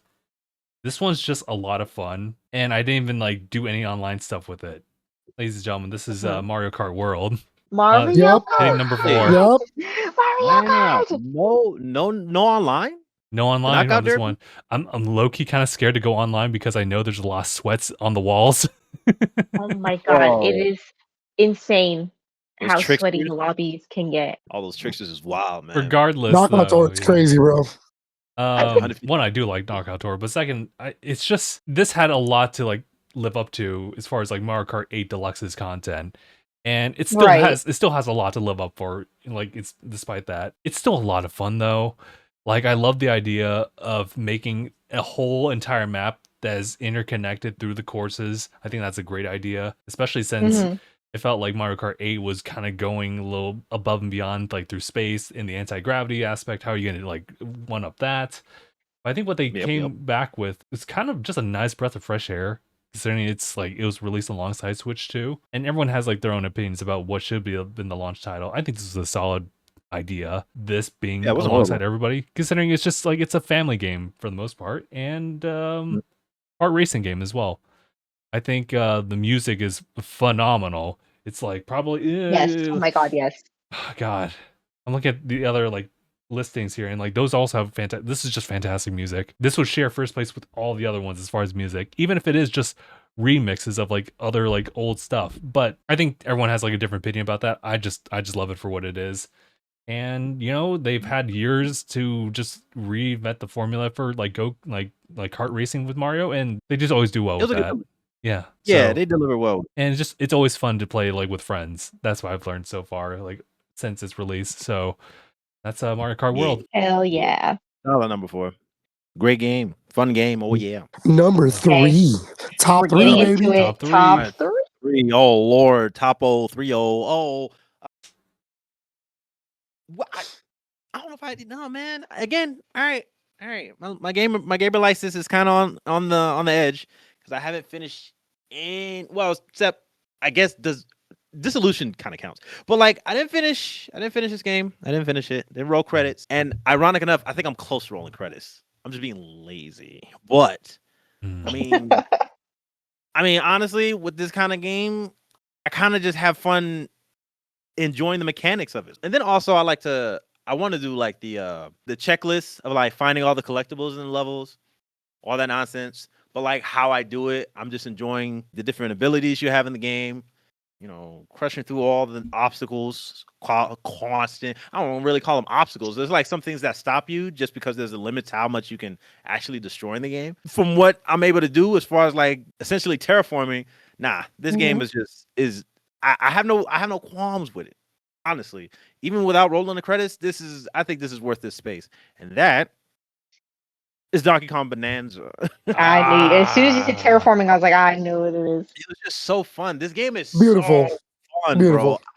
I think when it comes to Donkey Kong, I did put most of my time in as far as like a title, it would be Donkey Kong 64. I didn't own one at first. I would just usually play with my cousins with either playing that, Smash Brothers, or was it Mario Kart? Yeah, those are like the 3 ones that they would usually play. It was usually like party games. But then like when everybody else is just like, you know, playing outside or whatever nonsense, I would just clock in and try to play this game as much as possible. So when I have like platformers that I usually enjoy with, I just never had that much experience with other Donkey Kong games. So I kind of felt like I was missing out on some other titles. So this kind of made me think like, on top of enjoying this, for the most part, I feel like they've always just been like solid with what they deliver us. Some games, like, I don't know how people felt about like, what was the rhythm game on the GameCube? Oh, it was Jungle the Jungle Beat. Yeah, No. I never played. Congo. Okay, feel it. But like, I don't think they ever miss with their platformers, 3D or 2D. I'm just like, when I was enjoying this game, I don't think he's ever had like a game where because this is essentially like what, like the Odyssey for Donkey Kong. Yeah, and I was thinking like, I don't think there's ever been a moment where he had like different forms like this. Crazy platforming aspect and like collecting and all this other stuff you're able to do. Honestly, incorporating Pauline was kind of crazy because I mean, this is before Odyssey from what they wanted to do. Having her in this game isn't like a deterrent. Like, I'm not like feeling bad about having anything that takes away from Donkey Kong because it really doesn't. But I mean, that's what? Come on. Like, I don't think this game has any like downsides. From where I'm at now, I'm really like 80% done. I'm not gonna lie, guys. Tekken took a lot out of me. Tekken took it over. I'm sorry, but geez, it's taking me back from like actually finishing this game, which is just like it's such a solid game, bro. It's so good. I mean, you can't have there's no downsides. I have no downsides about this game. Like what? If I had to say a downside, the ostrich form looks disgusting. But like other than that, this game is great.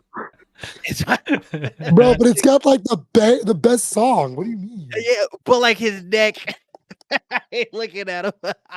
I just love like everything else about this game. But it's fun. Can't knock this game for what it delivers. I do use the Big Kong version where I could just the Super Saiyan 4 version. Yeah. Oh, I really like. Big Monkey version. Yeah, it's literally Super Saiyan. Like, come on Yeah, now. yeah. Don't lie to me, Donkey Kong. I know what you are. But anyway, solid number 3. I know No, what you are. regrets. No regrets. All right, Number number 3. 3.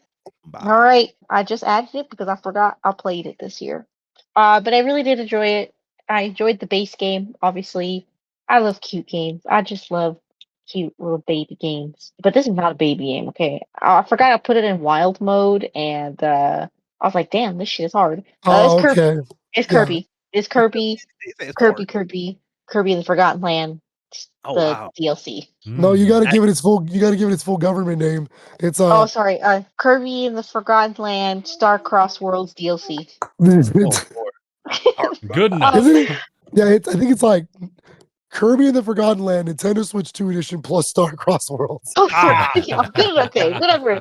Anyways, Oh, yes, I do enjoy the Nintendo Switch 2 edition. It's very crisp. It's very smooth. It was a great little base. It was a great addition to the base game. It took me like a few hours to beat, I think overall. But I mean, I love Kirby games. I think they're so fun. I think they're so cute. Added basically more stuff I could do because I've already beaten the game. So I liked that they added basically just more levels that added on to the base ones. More collectibles, obviously. I love doing that too. But yeah, I really enjoy Kirby. I love playing these games. I did forget I put it in wild mode though, and then I forgot how to play. So when I went back to it, I was like, damn, this shit kind of hard. And it took me a couple tries to beat the boss. Okay, so this is not Babby game, all right. This is pretty tough, you know. Ain't no Lord. Babby Kirby's an game. Eldritch Being. And if I couldn't get Air Riders, I don't have the game yet. Some Kirby was going on this list. So I did like the little starries. They're very cute. Yeah, You yeah. know me, I love collecting things. But yeah, I like it a lot because I like going back to revisit Kirby in the Forgotten World. Forgot how much of a fun game that is. It was All very right, nice. all right. I went to my number 3. This top 3 was easy for me this year. The Oh. easiest decisions I've ever made because it definitely is like, yes, I love this game, but the other 2 I love more. And so Oh, my number 3 is a game that was already talked about. You're right. How do you top something that we've been playing for 12 years? It's crazy. So Mario Kart World is my number 3. Very hell nice, very yeah, nice, very brother. nice, very nice. Oh, yeah. How do you do it? Justin, the other day, I went and rewatched our 1 month into our Switch 2 video, just revisiting videos, and I was wrong. I like the intersection races again. Like, it makes this game stand out to 8. Yes. Hmm. Yeah, they're not terrible. I wish they were a little better implemented. They're fun. It basically gives you 250 courses without actually like Making giving you full-fledged courses, 250 yeah. courses. Yeah. But the game is great. The visuals are outstanding. I love the new character models for everybody. They look great. The Animation, amount yep. of characters is insane. I Yeah. can't believe how many characters they added in this game. Disregard the costumes, you still have a crazy roster. Like, I don't think I ever thought to myself, Rocky Wrench. Yeah, I'm gonna play as that dude. Yeah, honestly, like that's kind of how I feel. Like, yeah, let me just play as the dolphin. Let me just play as the Yeah, dolphin. dolphin, just straight dolphin. But the cow was the money shot because every Oh, time everybody absolutely. saw that cow on the telephone line, he's like, I gotta get it. My Yeah. favorite is the coin coffer. Like, who the hell thinks of that? How did they make that decision? In reality, it's just a really well-made game. It. I get it. I get why it was the launch game. It works with almost all the functions of the Switch 2. It shows it off in the best way possible. It looks clean in 4K. It runs well. I like the missions in the open world. Those are fun, the P blocks. It makes me feel like Mario Kart DS all over again with the mission mode. And I'm just glad that it's different. I'm glad that it's a different game Yeah. to like Mario Kart 8. Yeah, I didn't And that they can both, and we can just coincide and they can both coexist together. Like, and mess with that. I do hope they add to this. I just don't know how they do it. I really don't know how they do it. Yeah, the innovation is gonna be a little interesting to put on for a new gen kind of thing, especially with the console. Was there anything with a mouse as far as like using the function? I don't think so. No. Not that one. Not no. in Mario Kart. Nope. That'd be It's crazy. kind of weird though. to even incorporate that. Yeah, for like driving, I don't know how they would do it. There's some innovation, I'm sure. But I just don't know That's what. my number 3. Number 3, okay. Number 3. Very respectable. Okay. Tell me what you got. Number 3, also a very easy one for me to really work out, even if it is just fighting amongst each other. I knew what my number 1 was. 2 and 3 were kind of like neck and neck, and it really was about like what WoW be like consistently. And though this one didn't do this, it was still a really great experience. Ladies and gentlemen, I have here for number 3, Hades 2. Let's Hades go. 2? Okay, this game is so fun. Number 3? Man, dude. Wowzers. The music is banging too. Supergiant just cooks every single time.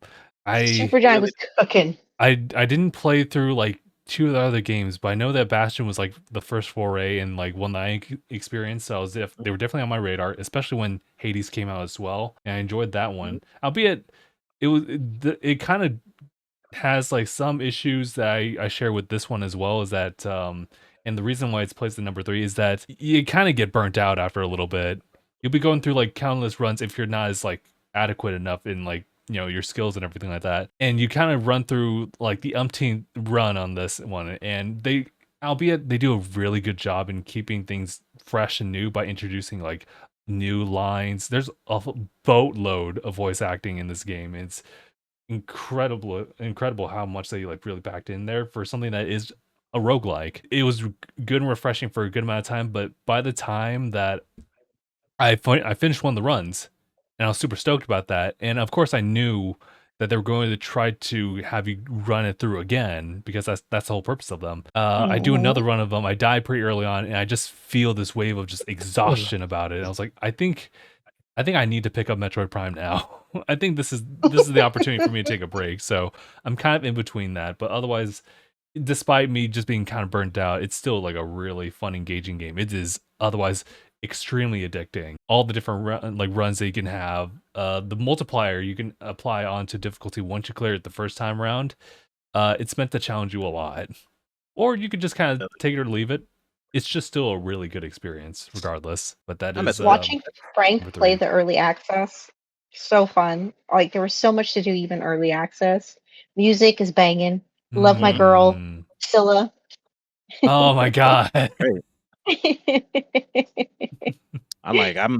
feel like I gotta play the first one. I feel like they could stand alone without you having to play either of them before. I believe think, so right? too. Because like there's a thing about the plot in the first one that I want to admire, because I know they want you to do, maybe even in the second one, right? They want you to play like multiple times to get like I guess the accurate ending or the true ending. Yeah, or pretty whatever. much just to progress like the story within it. So I'm cool with like roguelites anyway, because I think the only Supergiant game I played, which is like, bro, I'm gonna need more of it, was Transistor.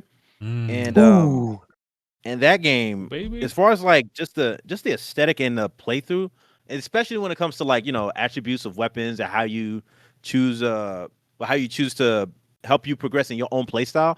Yeah, that's a super highlight for me. I love games that do that. This development team never misses, as far as I know.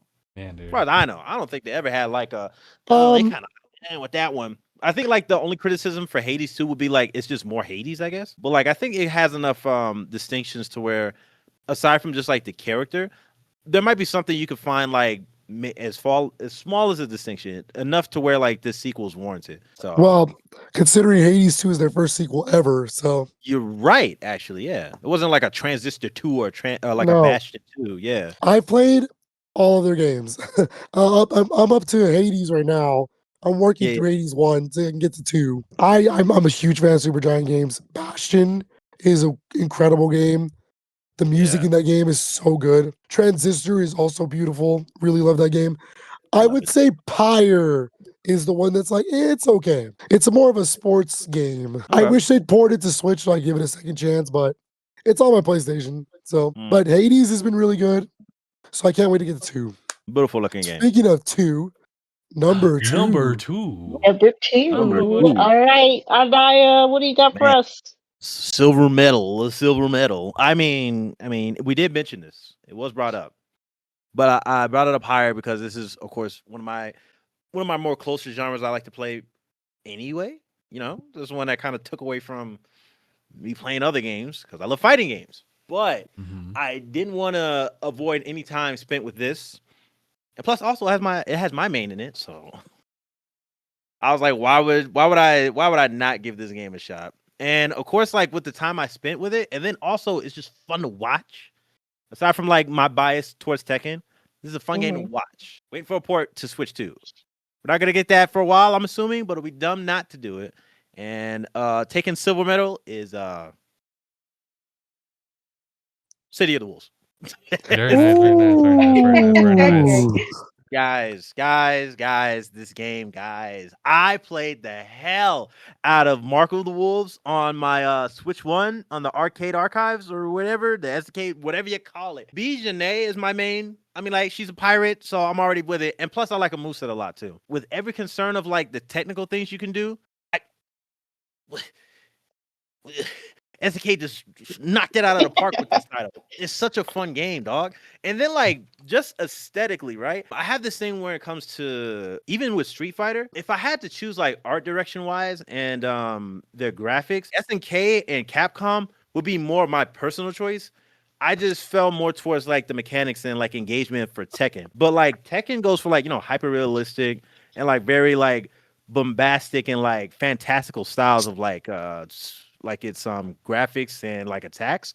But when it comes to like very stylized approaches and like the animations, even Capcom and SNK is just like, bro. Looking at SNK's rap sheet, dude, I was just like, I mean, this is so clean. This art style is so nice. Again, like what we mentioned before, like the look of KOF 14 wasn't like something that made sense for like engaging, because fighting games, like if you get like a good aesthetic, you already have like a good, like you got your foot in the door to like keep people engaged. Because if you have like a funky looking fighting game, which is prevalent from, you know, Marvel's Capcom Infinite, like that game was rough looking. Mechanically, that game was fun, but it was kind of rough looking. We'll give them that. But like if you have that set out, especially if this kind of style speaks to you, because it has a screen tone in terms of like a comic book style, the shading, like it has some like, was it hatching? And it looks so good. It's such a good game to look at. It's pretty. And then it's the mechanics in there kind of keep you on your toes. I'm thinking, even though like Bijane is like my main, I think I'm probably gonna try Preacher. Preacher was like a crazy character, like the disciple of Joe kind of character for like wind and Muay Thai fighting. So I don't know, man. If anything, all these characters are fun to play as. So for this to like get my silver medal of last year, like I'm glad I put time into it. Like the same thing I did with Street Fighter 6 when I had it on PS5. But bro, I'm glad it won Fighting Game of the Year too. Well deserved, by the way. Well deserved. Terry's my boy. He always will be. But I've been playing a lot of Kevin. Kevin is crazy, actually. He's a crazy character. Good lord. Whatever kind of grapple, whatever. He's a big bruiser, honestly. But nah, man, this game, no, all killer, no filler kind of feels. It's so nice. I love this game. So that's my silver medal number 2. Number two. All right, number 2 for me is a game that's already been talked about 3 separate times. I'm just gonna come out and say it. It's Mario Kart World. Oh, number 2. Very nice. Mario Kart World. I complained about the sweaty online, but the thrill you get when you are playing Knockout Tour and you're in like the last like couple legs of the Knockout Tour and you beat somebody to make it into the top. I love that feeling. I'm not gonna lie. Like I talk about it being sweaty and getting mad, but the feeling you get when you just make it and you just pass somebody and you're like in the top like 8 and then the top 4. I have only won Knockout Tour one time. Gotten first place one time, and I was stressing. Yeah, the glad it's not me when you make the top 24. It's great.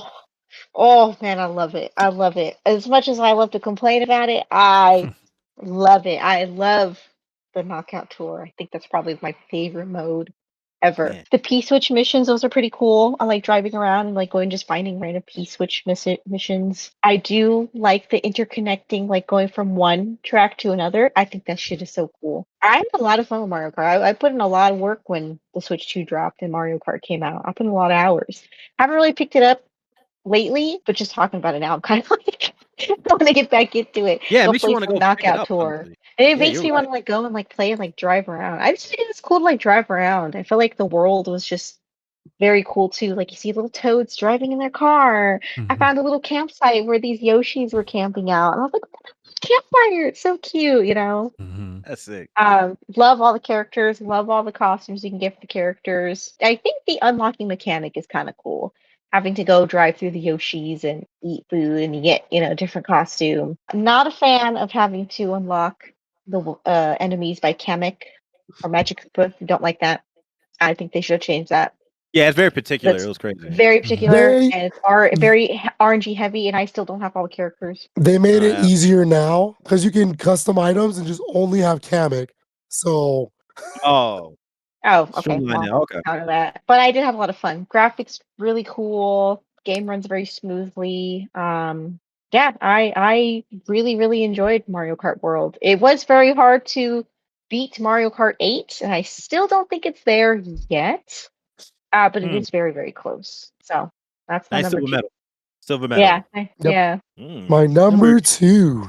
Okay, Two. what's the number What's two? going The on? runner I up. think I already know what. I already think I already know what number one is Who's the runner for up? you. Well, this was almost my number 1. This is like damn near close. Thinking about it, I might change it. I don't know. It's really good, man. Ooh. Don't be It's saying that. Don't really say that. Don't good. say that. No, Oh I won't. no, I won't what's change it. I won't going change it. on? I won't Stressing. change it. My number 2 game is a game that, again, I've wanted a game in the series for so long. So damn long, dude. 23 years is not fair to wait for something this long, bro, at the time of its release. And Yeah. I didn't think it would live up to the original. And then here's the thing. It's not like the original is like the best game in the world. I just really like that game. I played it so much. And I just love playing that game so much. The music Mhm. still stands out to me. The mechanics, the gameplay, everything stands out to me. So imagine my surprise when the sequel's 10 times better than that game. And there's no way I can go back to the original because this game is the perfect sequel. It's the perfect game. And like I said, it's damn near close to being my number 1 game. And I hate you, Justin, because you didn't put this anywhere in your top 10. But my number 2 game is Kirby Air Riders. You suck. Bravo! Bro. See, You I know that suck. would have been in my top 10 if I had the game. I just haven't bought it yet because I've been broke. This is the most GameCube ass game I have played. And Metroid Prime 4, but this is the most GameCube ass game I've played in so long. And I mean that in a good way. Yeah, on Just yours would be number two because God, Kirby Air Riders. The first one was good. This one, I'm glad that Sakurai got to direct this game again. I'm glad that he got to put in all the love and care that goes into a modern Sakurai game. The machines are all fun and they're different and they're weird. And good luck using the Slip Star, you maniac. yeah, who The uses that? What the heck? weirdos. All right, weirdos use that. Freaks, y'all not Bizarro. being the freak allegations. I love that you don't just play as Kirby anymore. You can play as different characters, and they all have their unique little attributes. Like if you play as Meta Knight, you basically have the sword ability at all times. Like Nuts. that's so Oh, cool. Like love it. and like Sakurai even digs deep into the series, grabbing characters from modern Kirby, classic Kirby. Like Rocky? They are Rocky? you listen here, Rocky is sick, all right. Yeah, don't Rocky? disrespect my boy. But I obviously play Rick the hamster. You have to, Oh, of right? course. Yeah, The hamster. he's just a hamster, bro. Like Cute ass hamster. yeah, but That's peak this character game development. also has a story mode. Only Sakurai would go ahead and make a game that connects Kirby Superstar and gives it an actual sequel, which is the craziest thing I've ever said in my life. Sakurai And is strange. Dude. he gives lore to the machines, and he's like, and the lore to the way the writers interact with the machines, and it's like, what the hell? Am I look? This is Kirby, dog. Like Hey, hey, Kirby gets deep. the visuals, outstanding. This game is Yes. so pretty. The new levels that they added for the racing, for air ride mode, amazing. I'm glad they even brought the GameCube air ride tracks back. Hell yeah. Thank you. Top Ride, I don't care what you say. I like Top Ride. I'm a big fan of Top Ride. I'm a little disappointed they didn't bring back the original Top Ride courses, but I get it. Those are so small. You would not be able to fit 6 players on there. City Trial, though, Good lord. It's City Trial, man. It's just City Trial times 100 is what it feels like.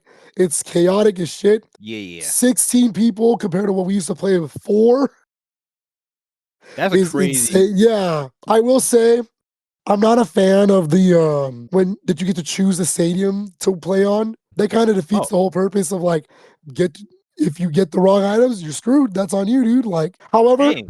in local Okay. multiplayer, I found out you can change that. You can change it to the original setting. So I was like, oh, okay. So he thought of it.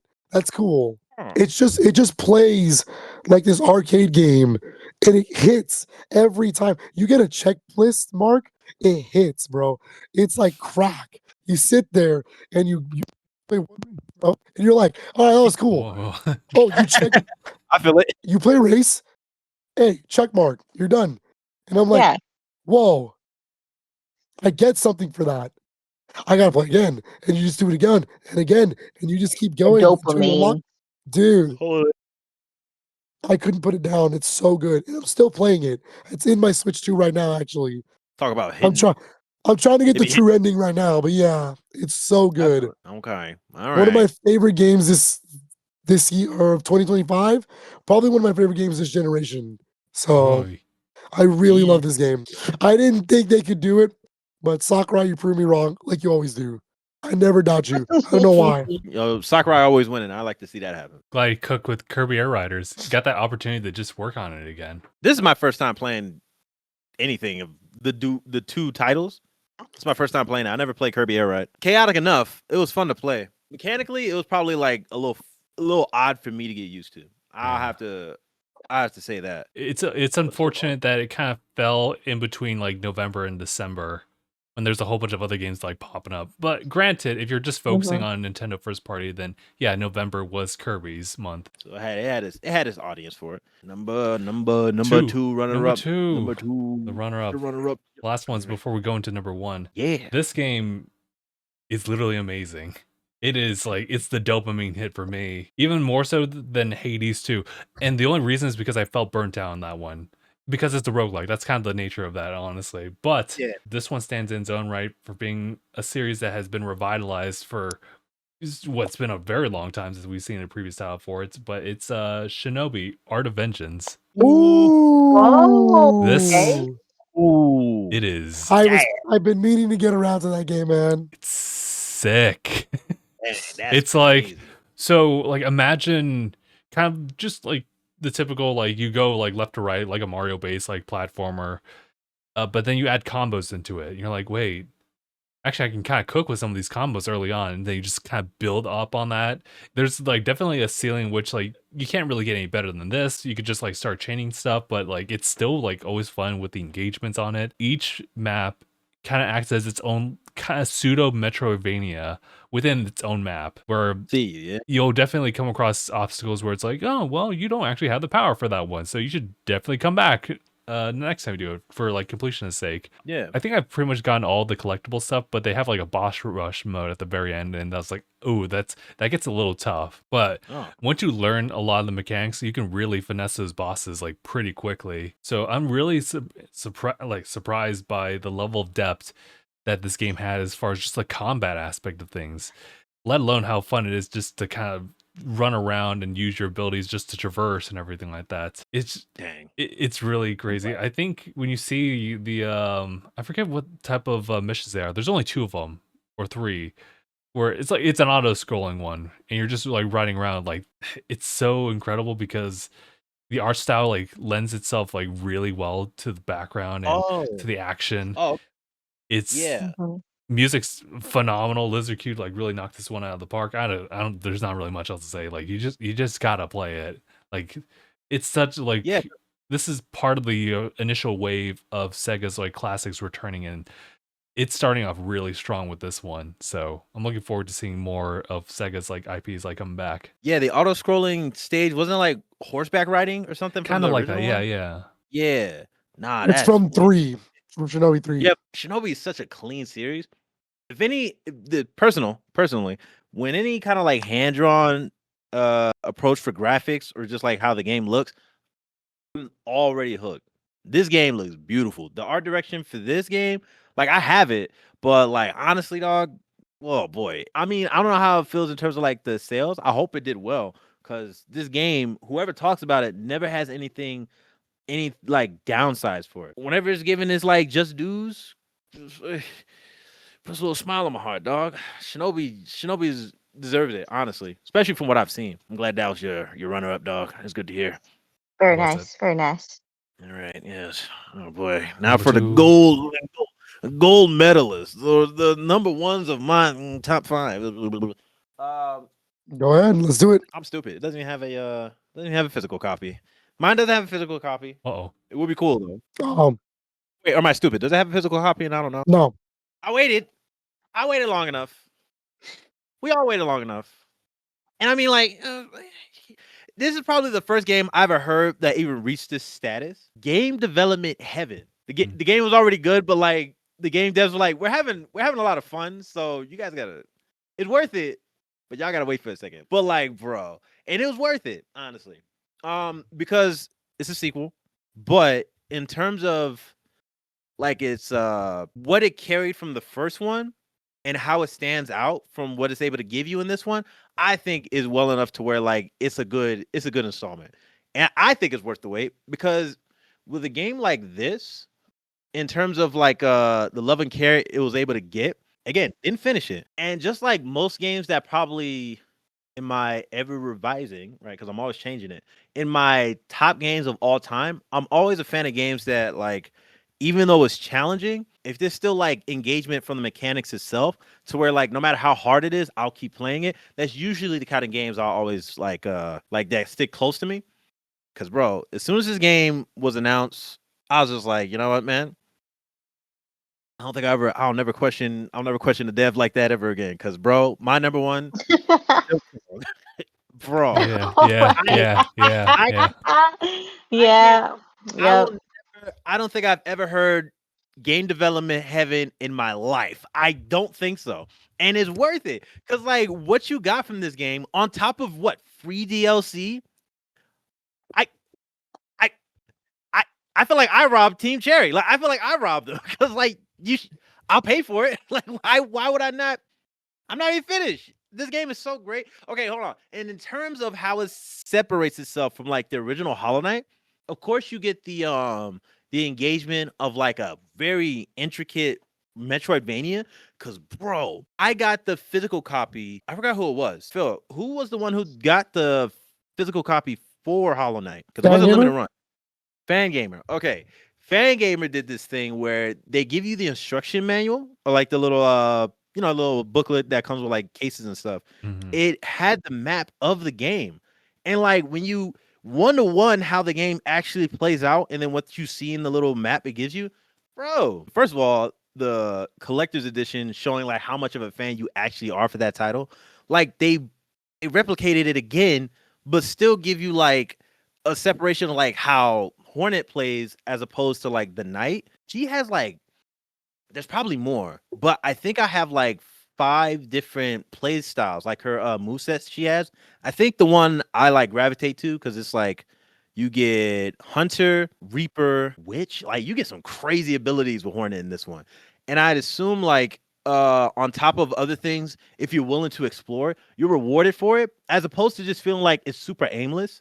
But then at the same time, the work you put into it, because like you have all these like, leaps and bounds of like things that could snake you from out of nowhere when it comes to like getting jumped by enemies.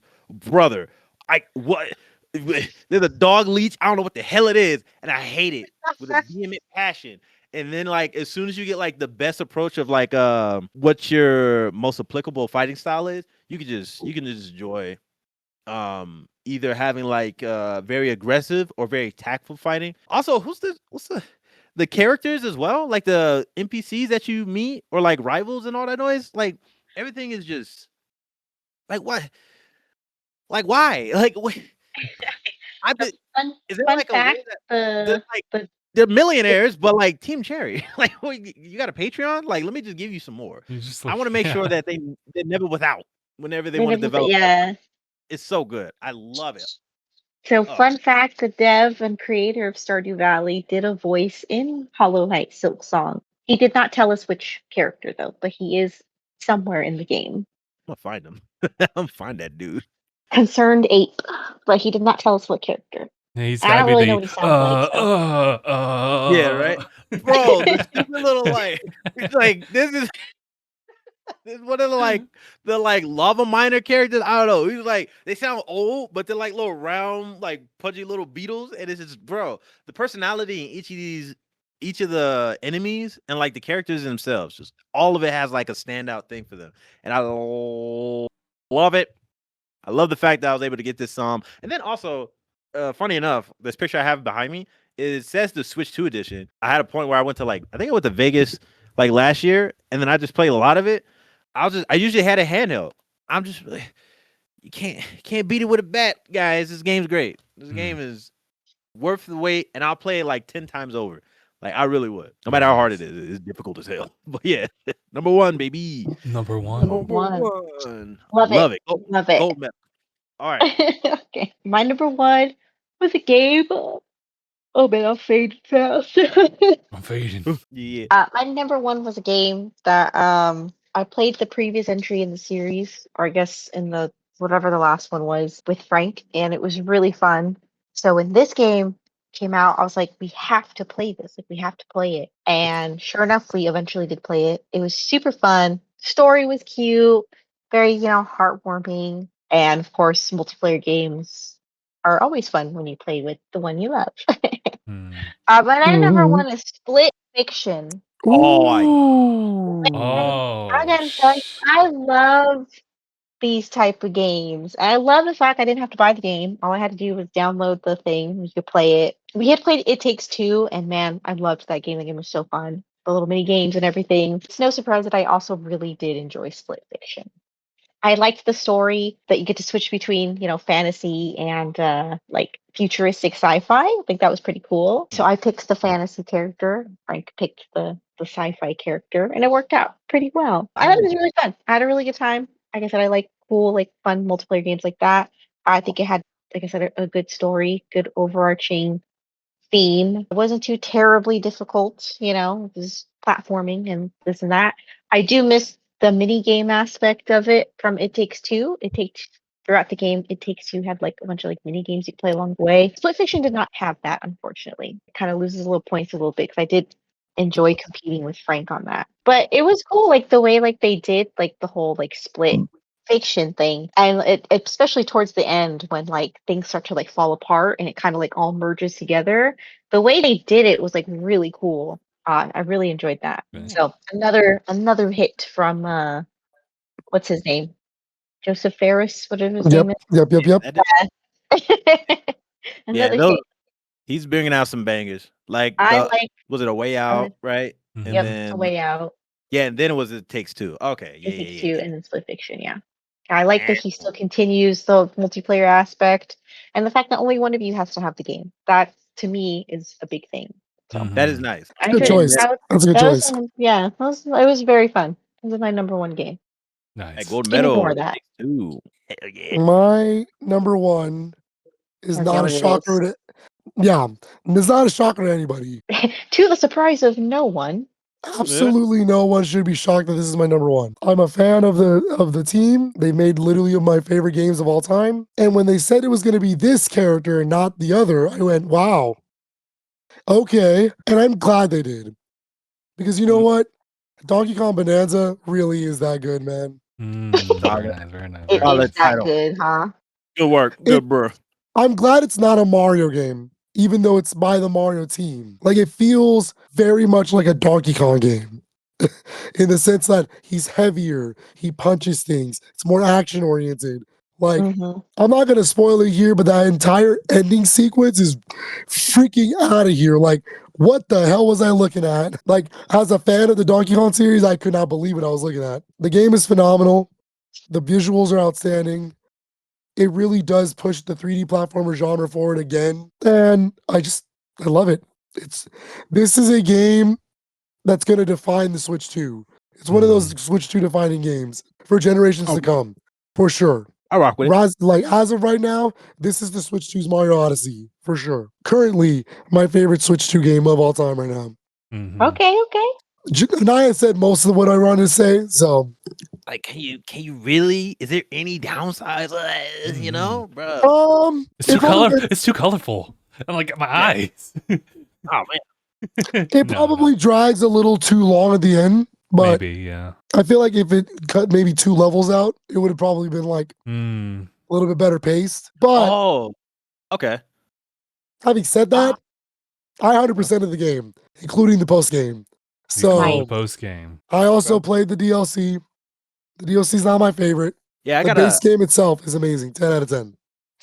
Yeah, I gotta see how I feel about I guess like discerning games that have like bad pacing or padding. I guess. It becomes a Yeah. pacing issue at that point. Otherwise, like Okay. the content in and of itself is fun, but it's like how long have I been doing this exactly? So All right. my number Say wait. one. I mean, Wait, what's the we've goal? heard this a couple times already, and it makes no surprise what? that it shows up on number one here, considering like last year as well. And I'll definitely bring that up. But it's Donkey Kong Bonanza. Let's not beat around It's the Donkey bush. Kong. Let's be real. Come on. Bonanza. So last year I voted for Astrobot to be Game of the Year, and it did win Game of the Year at the Game Mhm. Awards. And my yeah, reasoning behind it was that it was just like as simple as that platform was just fun. And you know what? It was probably well paced in that department too, but like everything I did in that game was just full of life. There was so much joy just controlling my character, and it's literally no like exception here either. It has like that same charm that Astrobot had as far as like engaging myself like as well. It's even better too with Donkey Kong like being like as well built as he is. He climbs everything, he destroys everything, and crazy how Yes. like that level design of just letting your player just wreak havoc wherever they go to a certain extent, but just leveling the entire field can still be like good level design when you really build around that. It does take a lot of Odyssey's influence because of the dev team. The different bananas you can collect, they're optional to a certain extent, but you get rewarded for just doing stuff and exploring, which is something that I always get praised for ever since Breath of the Wild just kind of reinvigorated like the open world aspect and actually just going beyond boundaries of like what you should normally be doing. I like the theming of things like digging further into the earth as like the way to like traverse worlds. Each biome was like super interesting to me. I think it did kind of like drag on just a little bit for the last couple of like worlds, but otherwise it's still like excuse for me to like play a little bit more. I won't really say no to that. The music, it's on like, well, the Bonanza music is fantastic. It is really fantastic, and I would say the overworld stuff is kind of okay. I think The music is very atmospheric, which is a Donkey Kong Country trait. My problem is another criticism of the music too. I was gonna say there's no memorable melodies, but when you're playing the game, it makes sense. I feel it. That immerses you in it. yeah. Mhm. And you know, Alright, I I would will. say that Metroid Prime 4 is probably like the best looking Switch 2 game, but this one has like an art style that like really carries things. It's super colorful, super vibrant, and Yeah. it just adds to that charm no matter where you're like at in the game. So there's not really much else to be said. Like Phil said, like the end game stuff is just it's a crazy roller coaster, and I enjoyed every little bit of it. So yeah, I cannot number recommend it further. Sure. Even though Nice. Mario Kart came out first, Donkey Kong Bonanza could easily have been like that, and I feel like it would still sell numbers. Understandably why they would do it, but I could also see that this could easily be the next Mario Odyssey for Switch 2 and really could stand the test of time 7 years down the line. When we talk about like the best Switch 2 games, this one will be up there. It will be up there unless Bonanza 2 is somewhere, but you know. Hilarious. But no, I definitely earned it. As far as like being a heavy hitter for the console. Oops, don't worry about that. But anyway, yeah, I earned it. Must have been the win. My number 0. there it is. But that's it. Great. Our top 5, top 10 played games of the in year. 2025. In 2025. It took a little Showing up. bit, but And you know, Knuckles. and Featuring Knuckles. Dante from the Devil May Cry series. The final Oh, mix. no. It was definitely a year of reflection. Yeah. Yeah, definitely. Oh, I feel man. like 2026 I'm definitely gonna have more options to be like, oh yeah, I gotta choose which ones, you know. Yeah. Oh, And there's it too gets many games, varied y'all. too. Switch 2 edition I of feel like- stuff. Yeah, Switch 2 it does very true. Switch 2 editions of things, yeah. Pretty sure DLC is gonna be a major thing too for certain games, yeah? Mm. Yeah, Yeah, I'm We'll see. We'll see if Grand Theft Auto 6 actually makes it this year. Oh my god, You that's think right. Yeah. Honestly, this past year, I was everything was a blank, bro. I That's saw true, too many man. rage arts. I've seen too many Clive, and I haven't even played Final Fantasy 16. Like I'm just That's Clive. funny. Love Clive. My like it's just beloved. I have to pull the reins a little bit on Tekken, or like I have to divide my time to where I can engage with some of these games that I got to play the demo for, because I have to. Like Dispatch is on my list. That's a no-brainer this year. Like I'm going to play that game probably before the end of this month is even finished. Constance, Advent Neon, which I think is something that probably should have been an honorable mention in terms of like even my demos that I played, because that game is definitely like a if you dig like a lot of Sonic and combos, because this game is there's a combo string in this game, which is crazy to think about. There's a heap of games I want to play. So in terms of like a goal to kind of not miss up on my my gamer tag, I gotta play, because I mentioned it before we started recording. I have to play. Hold me to it. Timestamp. I have to hold the goal of hitting 100 games this year, Jeez. on top of whatever else is being released this year too. Like within reason. I definitely wanted to play more and more games last year, 2025, but it can be really tough just trying to schedule out like some time to do that amidst like my side thing, which is like content creation and everything like that. So it's just always like a constant juggle for me, but I would definitely love to play more games and give myself, more time for it, I guess. Yeah, kind of how I feel. I really need to put some time aside and play more games. Like I said, I barely touched anything last year. I was scrambling, but this year is going to be different. I'm going to play the game. Yeah, I'm gonna finish. I haven't finished any of And them I'm yet. going to finish the games too, yeah. I hope I Yeah, can but get play around to them playing with- more games. My son is always my number one priority. So, Hmm. Of course, yeah. But, but watching him grow has been fun, and which is why I didn't get to play too many games this year. Yeah. And that's it. That's it. That's it. that's Wrap it up. Thank you all so much for tuning in on this one. We'll be back again for our talks on 2026, top 10, top 5, whichever games played in 2026. Relatively the better. same rules, and we'll all try to be better here and there. But Yeah. until then, see you guys in the next one. Take care, everybody. Oh yeah. Bye.